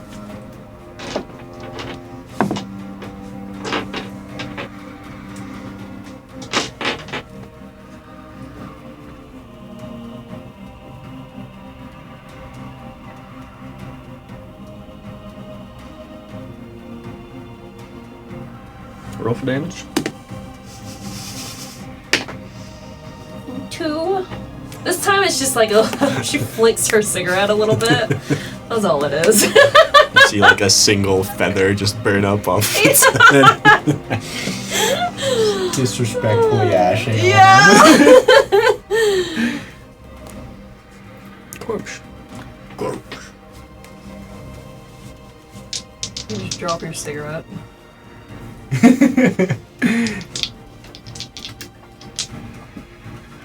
Alright, I'm getting tired of farting these chickens. It's time to make lunch. With 24 to hit. Yes. I think so. It's just a little. Damn! 3 times in a row I rolled max damage. 15 piercing. Look at you. That's impressive. 3 times in a row. Yeah. How do you want to do this? True random!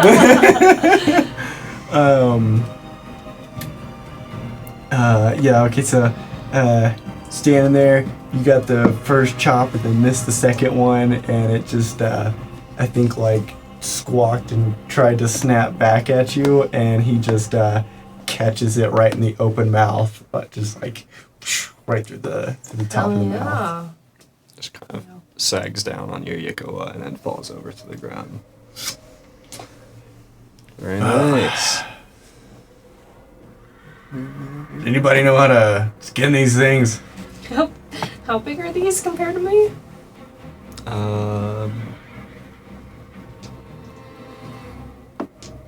Medium monstrosity.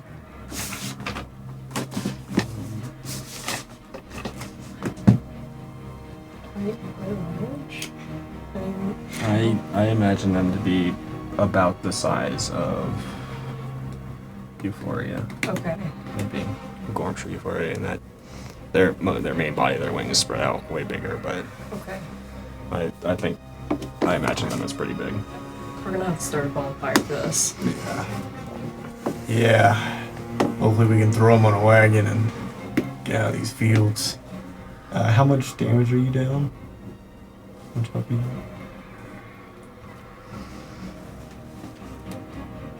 31? Down 30? Or I'm not 231? down, I'm down 231. Gotcha. Yeah. Okay. Okay. Yeah. After the last chicken goes down,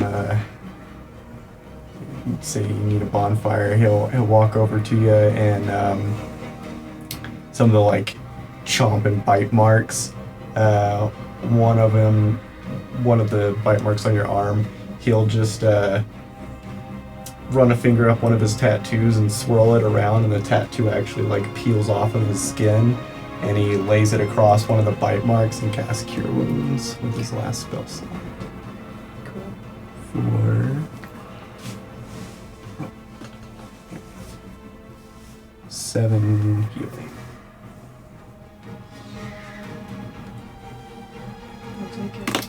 And as you see him do this, you do notice that almost all of the tattoos, including a circle on his eye, are very faded. And some of them look like they're kind of like little notches in the lines and stuff. Interesting. bury me. I'm gonna ask him what does that mean? I've used much favor this day.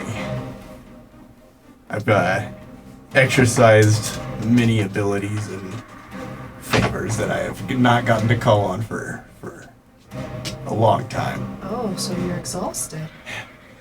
Yeah, that's a good way to play it. Exhilarated is more so what I would say. I know. Just being a little menace. As you guys are over here kind of talking and healing a bit, you can hear soft cries and sobs as Alder has been rolled over onto his back, and he looks horrible. He's just got a large gash across his chest, and it looks like the man who was wielding the pole has kind of crossed his arms over his chest and closed his eyes. And he's just kind of sitting there, kind of on his knees, on his haunches back, kind of just peacefully looking over the man. Oh no. I don't have Revivify or anything like that. Sadly, my healing does nothing for those that have already passed. The last thing Gormsh would ever do is allow me to bring someone back. You know, I gotta say, I definitely saw that one coming. If anything, we should rejoice, for he goes off to the land of beer and orc titties. Hey. Where we all I mean, end up, so. It's not too bad. Bade's kind of walking down from the front of the caravan, and he's got a solemn look on his face, and he's kind of telling everyone in the line that we're camping here for lunch. We might travel a little farther in the afternoon, but we need to take some time to properly bury Alder out here. And the cultist guys in the back, you can see they're like kids at the back of the school bus, they're always traveling back there, they're always last. Mm-hmm. Literally, me too.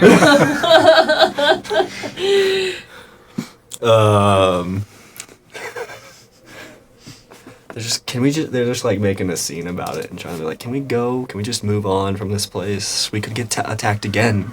You saw them in the air. And then it looks like they're not even giving like 2 cents about Alder on the ground. Respecting the dead.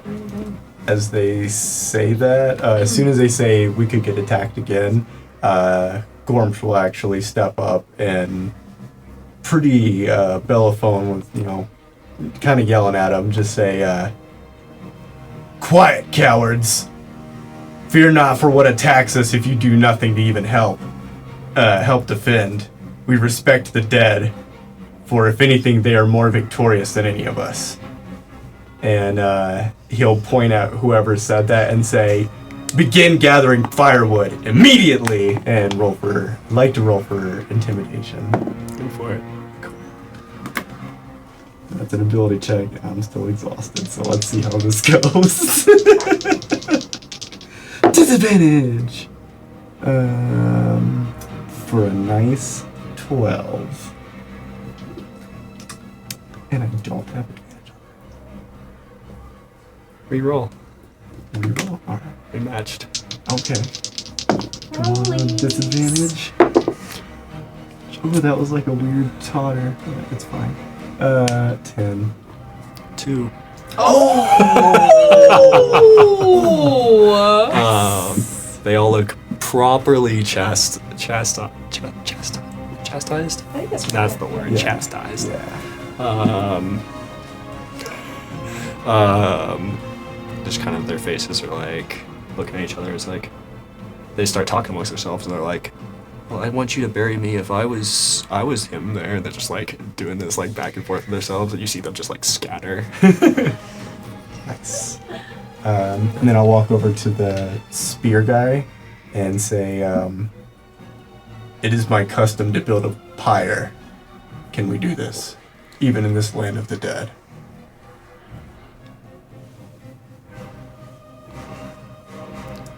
He says he happens to know he's made this travel a few times, and he knows that within the morrow we will be out of these lands, and that he, along with the majority of the caravan, would prefer if we could wait until then.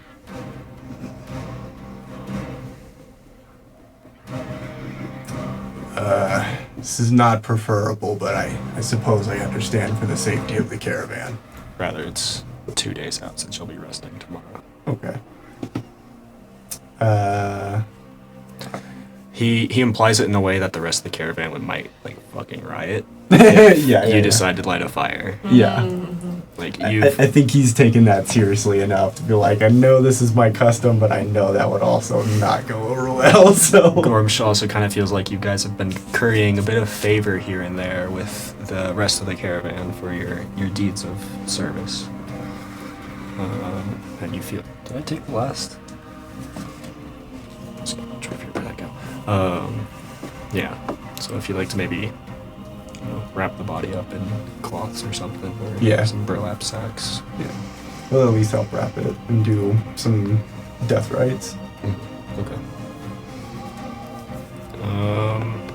You see the cultists come back. They've all got like a good handful of firewood each in their hands. They're like, "Where do you want us to put this, sir?" And they're just kind of like, the sir's a bit wavery. Like, so where do you want this? Stack it in the back of that one, and he points at Longnose's wagon. Longnose just kind of like looks up and like, What are you doing with my... They're just dumping it in there. We'll need that in a couple days, Longnose. It's the least you could do. I suppose. He was my passenger after all, and he kind of looks down and kind of saddened a little bit. We might have sounded like we were fighting, but I think he could have been a friend. And he just kind of goes off to do his own, feed the horses and stuff. Alright. Walks back over to Euphoria Nightshade. A very quick demeanor change. Alright, who is ready for chicken? Are we slow roasting these big boys? She looks at like the massive size of this Perryton. I think we're gonna have to throw these in the back of Longnose's wagon for a couple days. Oh. The back of his wagon's already pretty full with wood and the wrapped up corpse of Alder. Probably all the shit he's carrying as well. I don't think my stomach will agree with that of raw meat just chilling as well for a couple of days. Yeah, that's true. Yeah, we'll just leave him here. Yeah. Just kind of pull the corpses off to the side for a bit. How are the thickness of the feathers? They're pretty dense. Like a single feather, or I'm thinking I want to try to grab a pretty good fistful to try to sell to a Fletcher in the city.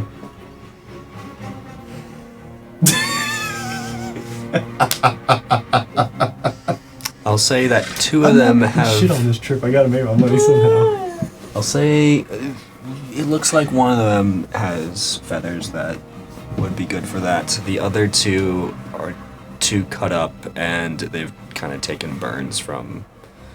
There's whole patches that are just bald of feathers because of Nightshade's Flambe. sacred flambe. Yeah. Cool. Why don't you roll a d20?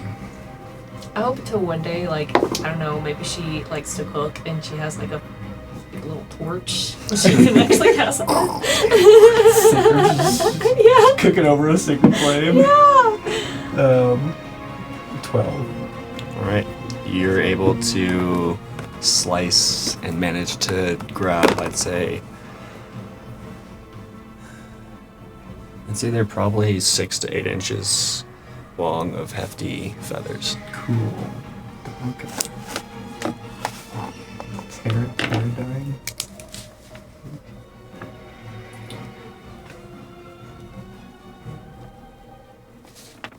Is that right? Perryton? Paradigm? Eyrytyn.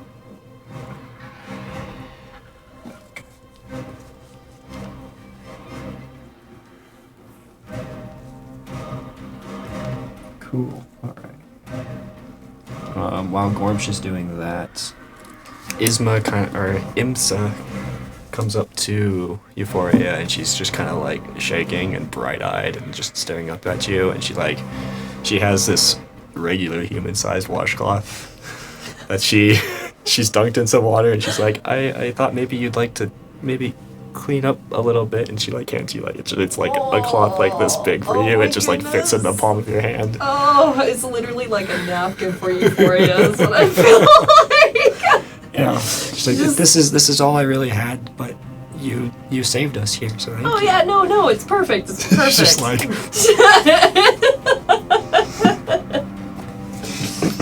Oh, she just like cleans off that splatter blood a little bit, and it's like instantly just covered in this washcloth. It doesn't get much up.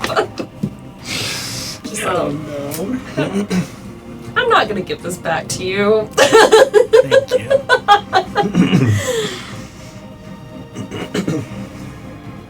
You want to talk about that curse, or no? No.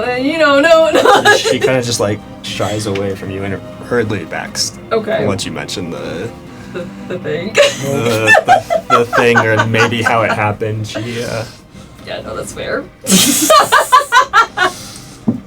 a little insecure on that one. That's okay. It's all right. That's understandable. Oh. it's all the same color green. When she's looking at you, everything is green. She's sweet pea green. It's green for Yeah. Yeah. Okay. sweet. I'll call you my sweet I'm pea. gonna call her sweet pea. You see her cheeks the slightest darker of green as they get rosy. You know, you gotta shoot your shot, man. Like, fucking instead of, I'm gonna hit up instead of green giant. It's, I don't know, spinach woman. I don't know. Sweet pea. Sweet pea.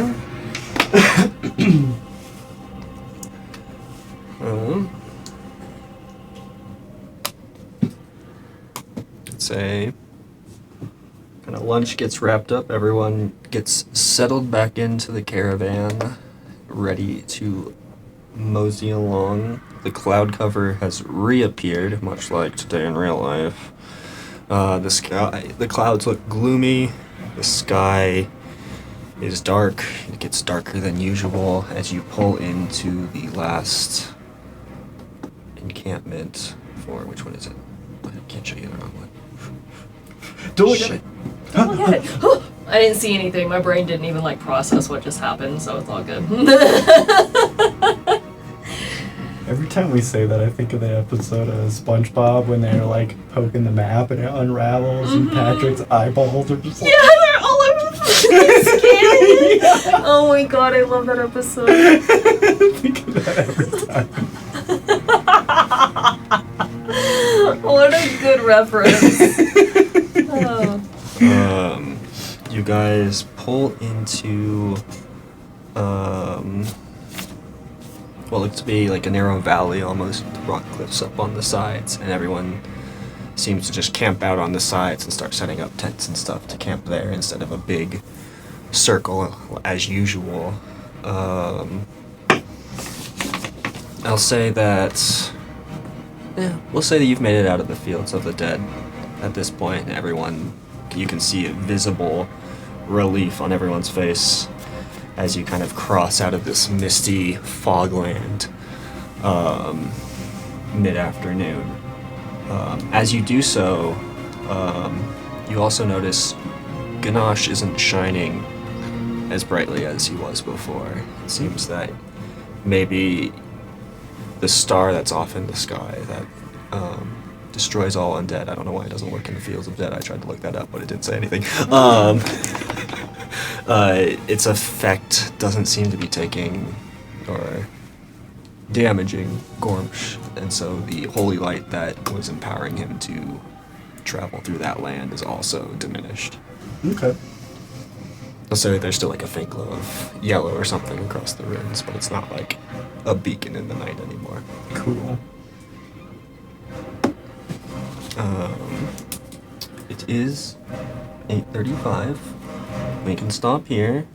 We can continue the next portion. I don't know how long it'll take, but we can continue for half an hour if you'd like, or we can call it here. I do have to go to the bathroom, so I'll let you guys discuss that. But I have to run to the bathroom. Could do some a little bit of role playing here at camp from like some death rolls. Oh, shit, You sorry. okay? I'm good. Jesus. She's smacked the fuck out of her ankle or something. What about it sound like it hurt? Yeah.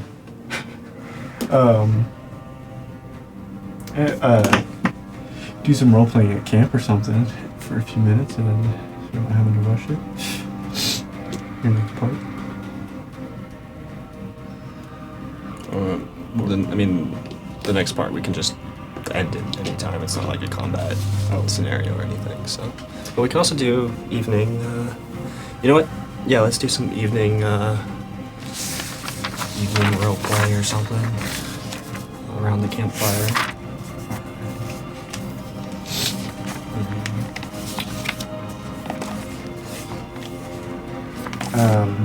Once everybody's kind of set up towards whichever direction is downwind of everybody, he would start gathering the firewood out of Longnose's wagon and building a not an exceptionally large, but like a pretty rectangular pyre by himself. So it'd probably take a little while. If anybody joins, it's up to them. But he would start building a pyre towards the back of the camp there. So maybe off screen, maybe there's like a gently sloping hill that kind of leads up to the top of the sides of these cliff walls that you can see, and you take it. That was a lot louder than it actually hurt me Oh. hitting the door. Yeah, it's just my ankle hit it. Okay, I thought your ankle hit it. It sounded like it fucking hurt. No, I didn't feel a damn thing. Just Like the door just blew out your ankle. I was like, oh god. no, but it's just a lot louder than it actually hurt. Glad it hurt. What did we decide on? I'm building a pyre in the back. Oh. We're gonna do a little bit Oh. of evening camp roleplay before the end of the session. Okay. Will they not care that you're building a pyre? We're out of the field of the dead. Oh, okay. Gormsh just kind of climbed up a slight embankment to one of the sides of one of these rock outcroppings. Excuse me. And you can see out over the fields of the dead. You can see out. It's almost a high point here, and you can tell that the wind won't blow anything down into the valley next to you where everyone's camping. You kind of decide that looks like a perfect spot to let his spirit free. Okay. You know, he wasn't an exceptionally valiant warrior, so it's not. He'd probably build one about waist high, a pretty modest one. Can Euphoria follow you? Sure. Okay. The pole man is also going to help you in silence Cool. with the firewood and stuff. Fantastic. When you go to take Alder's body, he helps you with half of it. I don't think she's ever seen this in person or experienced anything like this, so she would like to see you do this. Okay. He doesn't say anything as he's doing it, so all you really see is like he helps Oin get set up with camp, and once finished, he just sets his shield in the wagon and then attaches his Yikawa to his back, and begins gathering wood from Longnose's wagon. You just see him walk over there in silence, start picking it up, and walking up the hill with it. Okay. And probably wouldn't look like he's doing anything at first, but after a couple minutes, you would see the formation of the rectangular base, and then might kind of see that he's like, it would seem ritualistic at this point. Yeah, absolutely. And then once it's about waist high, spear guy helping, he would place the body on top, and you see Gormsh actually bow his head, and as he focuses, the tattoo that was getting kind of worn on his forehead, it's the only tattoo that sort of gains any more definition once more, and he starts speaking quietly in Orcish. Loktor Ogar Gosh Igrotaka. And after a couple minutes of this soft Orcish speak, he just uses a torch and begins lighting I think he would have given everybody a torch to stand around as he was saying the prayer, and he begins lighting the torch of Ganache, and then Ganache lights Euphoria's, and then it would probably seem like to pass it around once everybody's torch is lit. He would just kind of look at everyone and motion, kind of nod in motion, and have everybody light the pyre at the same time. Say that there's probably about 10 or so other people there from the entire caravan. I'll say maybe Bade's there, the Poleman, Longnose, Imza, 2 of the cultists that you scared shitless, and maybe like a couple other random people you haven't quite met yet. Okay. You know, they're all just kind of standing there solemnly with you with their torch. Okay. Anyone that comes up there, he would have said nothing, but just kind of nodded to. Even the cultists would have nodded to. And yeah, they either can have a torch, or I suppose it would be kind of cool flavor if everybody took a stick from the pyre and lit that as it went around, and then placed it back in. I think that'd be pretty cool. And yeah, everybody stands in silence as the pyre finishes burning. I'd say about halfway through the pyre burning, it's going well enough now that it doesn't need any more support or anything. It's raging. You feel splat against your forehead, your shoulders. A slight drizzle seems to encompass the land. It's not heavy enough. Sprinkling. Okay. Okay. And regardless of how long anyone else stays, Gormsh will stand and watch the fire until it's ashes. I'll say maybe after 20, 30 minutes, most people are kind of taking their grace and left to go back and get ready for the evening, until it's the 4 of you, I'm assuming Nightshade's there, the 4 of you and the Poleman. Okay. Go ahead. I was gonna say, even if you're staying till the end, the Poleman seems to, he's positioned himself opposite of you up the pyre. He's almost like watching with you over to the pyre. And regardless how long anyone else stays, he stays to the end. Okay. I think Euphoria gives you a glance and you guys make eye contact. And she's just gonna nod to you and put her cloak over her horns, and she's gonna make her way back down away from the funeral and shoot a wagon to get dry. Okay. All right. As the last couple, bits of the pyre turn to ash, Gormsh will finally look up to the spearman and say, "Who are you to have such respect for the dead?" He's gonna look at you and say, I am just a simple guard for this wagon, but he was a passenger of my wagon, and I wish him the best in his journey with the gods. Sorry, I was gonna find a brain trap.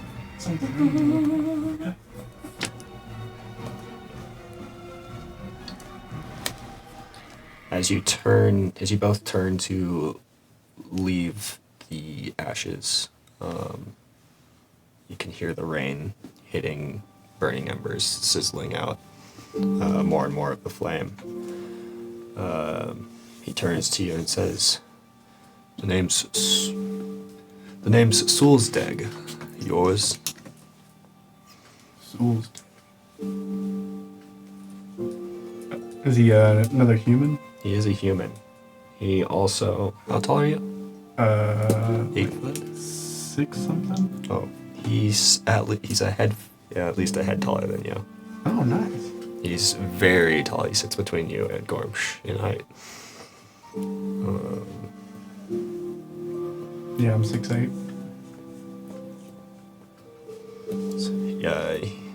Yeah. He says, Sulzdeg. Yours?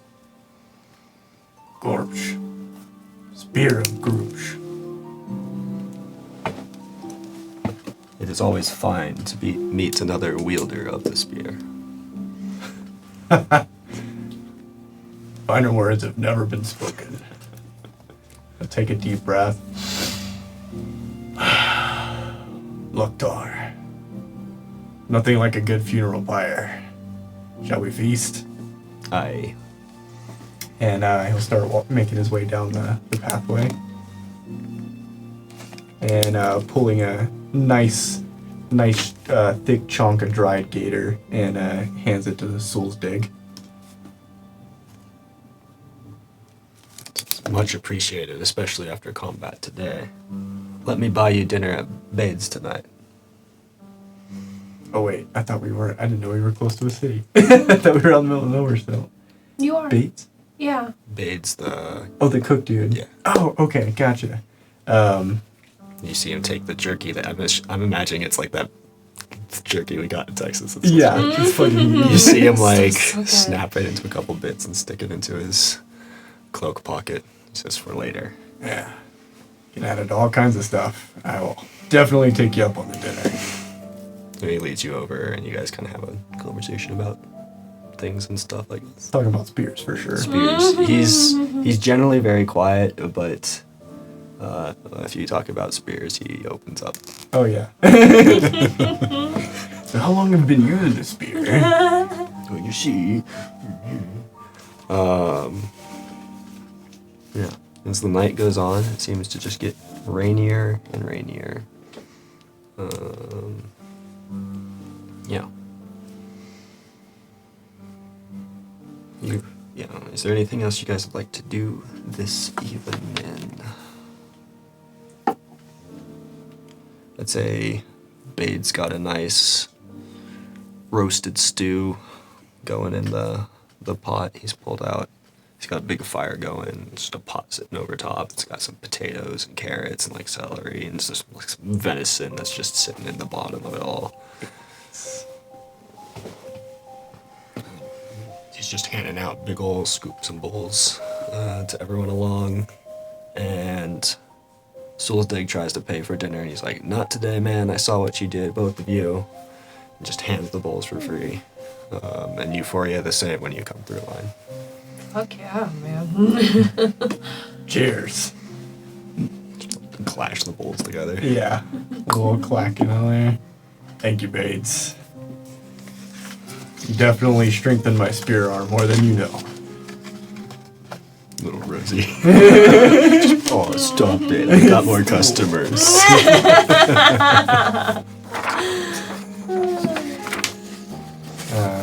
Yeah, he would definitely like hang out talking to Sulzdeg about spears for quite a while. And then once it starts getting late and the fire's dying down, I think he would want to go thank Euphoria for joining the funeral as well. Of course. It was honestly kind of beautiful in a way that you do that. We take death very seriously, not just as orcs, but especially in the Order of Gormsh.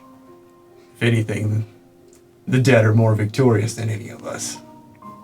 You may not have been a strong warrior or died valiantly necessarily. It definitely sucks to just get sucker punched by a giant eagle, I'm not gonna lie, but you know, Sorry.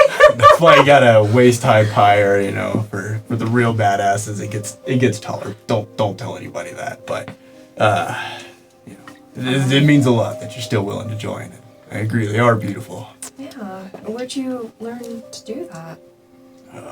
Every paladin learns that in the order. It's as orcs, funeral pyres are common to begin with, so that's nothing new.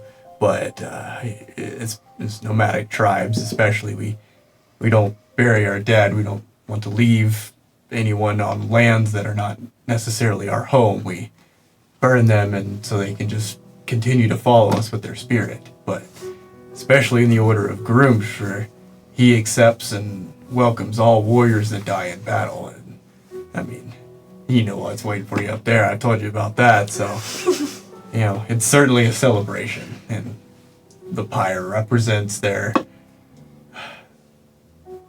burning desire for life. How life is fleeting, and you burn through your time so quickly, and it's all for an even better end. Funeral pyre is very symbolic to us. We learn it as initiates in the order.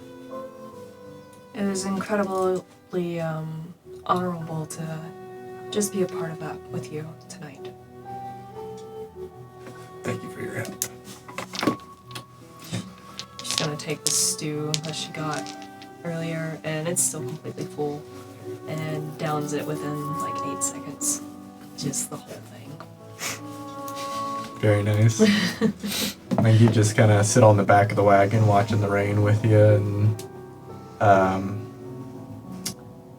he would, just kind of sit on the back watching the rain and trying to, I don't know how he fixes Gormsh's busted up bones, but I guess a long rest works for him too somehow, but Say maybe during the long rest, the runes on his bones shine a bit brighter. Maybe the cracks in his bones are also shining as they're melded shut with Gormsh's spiritual power. Okay. Yeah, I like that. He would spend some time with Ganache, just kind of going over the runes and just weaving what little bit of divine magic he's got left, and kind of pulling the bones back together and helping him weld his crackliness back up. And by the time you guys are coming down for a long rest, his tattoos are very, very faded. Mm-hmm. He's used up pretty much divine everything today. Yeah.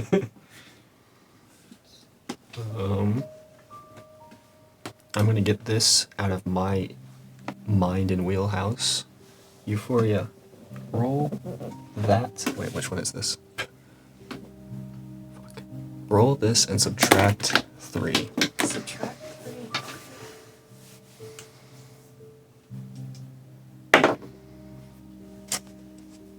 13. You got 16 on that? Yeah. God damn. Okay.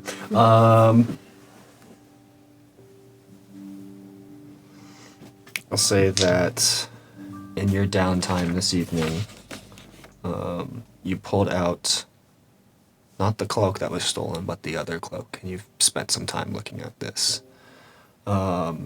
This cloak is what you got back in the cavern, the Dragon Hatchery cavern. Yes. And you notice it's covered in patches, just all over. It's got like different patches on it, and you end up picking at one and peeling it off. And as you peel it off, in your hand, you're now holding a silver coffer, which coffers are those, like, you know, the bars of gold and stuff. So you're holding, it's 1 foot long by 6 inches wide and deep of just pure silver, and it's pretty heavy in your hand. It used to be just a thin, like, patch that was sewn to the cloak. Yeah. But now you have a coffer worth 500 gold pieces. Nice. And I will give this to you as you've researched this item a little bit. I will just give you everything that I rolled and was on that sheet. Oh my goodness. So those are all the items that look like patches on the cloak. what is the robe of useful items in the D&D Beyond? I think that's my only copy of that, so Can I have it? you can have it. It's just Okay. my only copy. I don't. If you forget what's on it, I Okay. can't reliably give you what was on it. And you did use item 13, so it's no longer there. Okay. Oh, this already says it. Cool. Fuck yeah. Nice. There's some wild shit in that thing. Just I a can't wait for you to break the items that I've given you up there. straight up silver bar. We got that in the bank. Well, you got that in the bank for next time you need to upgrade something. Yeah. Everyone kind of goes to bed tonight, solemnly thinking about the day's events. And leading into tomorrow, the 7th day, you get a long rest over the course of the day. You can walk around camp, talk with people, just see what's going on, try to make friends. If there's anything you want to do during this day, otherwise we'll just fast forward into day 8. Okay. It's still rainy as fuck. Okay. Rainier than the night before. It's pretty. Yeah, it's raining pretty hard. Okay. Probably would have done some sparring with Soul's Dag, but about it. Just some friendly sparring. He says that you can just call him the Bull, and everyone else calls him the Bull. Alright, Soul's Dag. I feel like he's hitting on me. Just love the way you grew. Jesus. You handle that shaft, Gormsh. Would you like to try mine? It's so long, I don't know if I can handle it. He pours over like, what's happening? Trying to find Imsa to go talk to.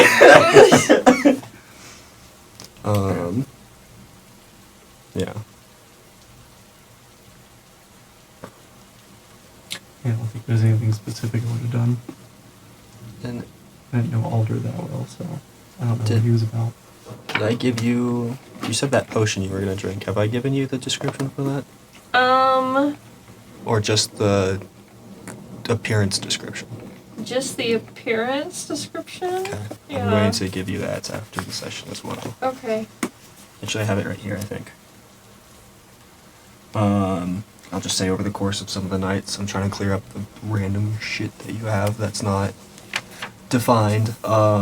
So one of the nights, maybe as you were looking or getting ready for bed,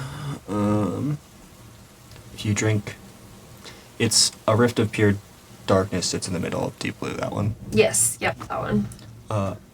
You gain advantage on dexterity stealth checks for 1 minute, and each round, as a reaction, you can impose disadvantage on an attack.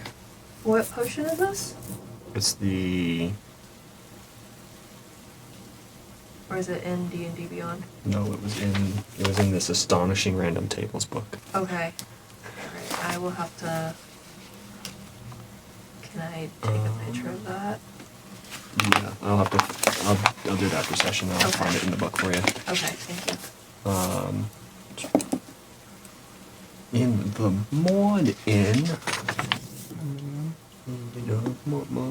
morning, you awake to see the ground.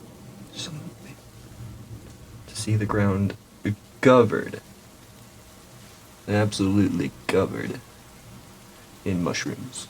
The mushrooms right there before, we just didn't notice them. Brain rot. They were not there before, and in the evening, in the night, you had heard strange whistling sounds in the wind. You awaken to see the surrounding countryside blanketed with fungus. It's growing everywhere, including the road. And that's where we're going to end it. Okay. Interesting. Cool. It's a party now. There's fungi everywhere. Yeah. Gormsh, you want to trip balls in the middle of this travel. Yeah. Whole caravan's tripping nuts. Let's do it. Oh my god. How's my driving, man? I think we're parked. I love that movie.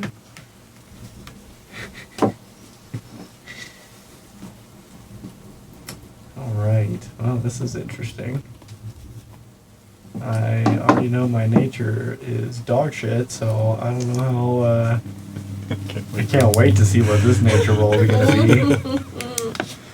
Oh yeah, these are totally safe to eat. What could go wrong?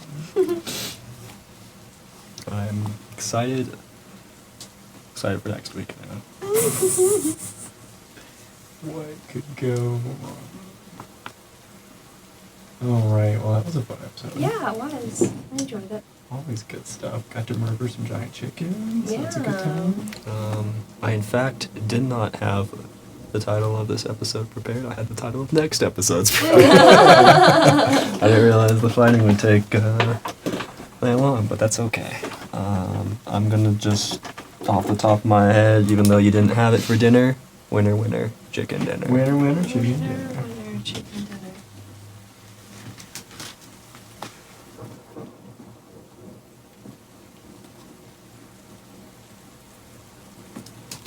I tried. Tried to have them for dinner. That's You okay. tried, you really did. I didn't want to have them rotten though. That's fair. Very fair. Oh man. I need some good whoop ass. You both got a long rest. Yes. You are no longer exhausted, either of you. Okay. Thank God. I burned so many things I hadn't got to do yet in that fight. That was awesome. I appreciated one last fight before a long rest.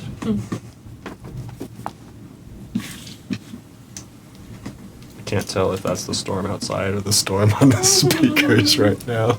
Yes. Anytime I hear a storm, I automatically get tired I just know, because we right? listen to it when I go to sleep. So This is a good one too. This is I actually couldn't find a rain one too quickly on tabletop audio. I'm sorry. But Bardify on YouTube, I do really like their stuff. So it's their rain ambience. Maybe we'll start playing this one because the one on fucking Spotify never works. it so. never works. I scream at Echo every single day, and she never picks up. I don't know. She doesn't listen to me. Oh, well, everybody, I hope you have a wonderful evening. Thank you so much for joining us on episode 21 of Hot DQ. Thank you. We will see you next week, next time, for some more Whoop Ash and some more Gormsh and Euphoria goodness. Yeah. It was a spicy chicken dinner fight tonight. Yes, it was. Poor Ganache got his ass beat. Euphoria was down pretty bad at the beginning there too. I Yeah. honestly thought I was, maybe going downhill for a moment. I feel like Gormsh's AC is so high that's just deterrent enough that he just doesn't even get it. Well, I rolled. So my version of the D2 is a D6 and giving odds or even. Yeah. And I rolled even, so it's like, either way it would have hit either of you, but yeah, unfortunate for Euphoria. Yeah, rip. She done got smacked up. I just imagined it was just like this eagle just like swan dived, or the Peridot just like just Yeah. fucking Sun's in knocked your eye a her. little bit. Yeah. Literally though. A fucking meteorite came down and landed on Euphoria. Ouch. Don't go to sleep for too long tonight. Yep. I'd also like to give you both a point of inspiration for Ooh. setting up some roleplay things that I didn't expect. Euphoria standing up at the food line, and Gormsh with your funeral pyre. So. Inspired. Appreciate it. Thank you. What is your inspiration, Joe? Don't remind me how yours works. I think I want to go with. I think I'm just going to give you any roll that you want to re-roll. You can re-roll one dice roll. Cool. Cool. That works. I like that. All right, everybody. Thank you so much for joining us. Episode 21, Hot DQ. We'll see you next time. Bye. See ya.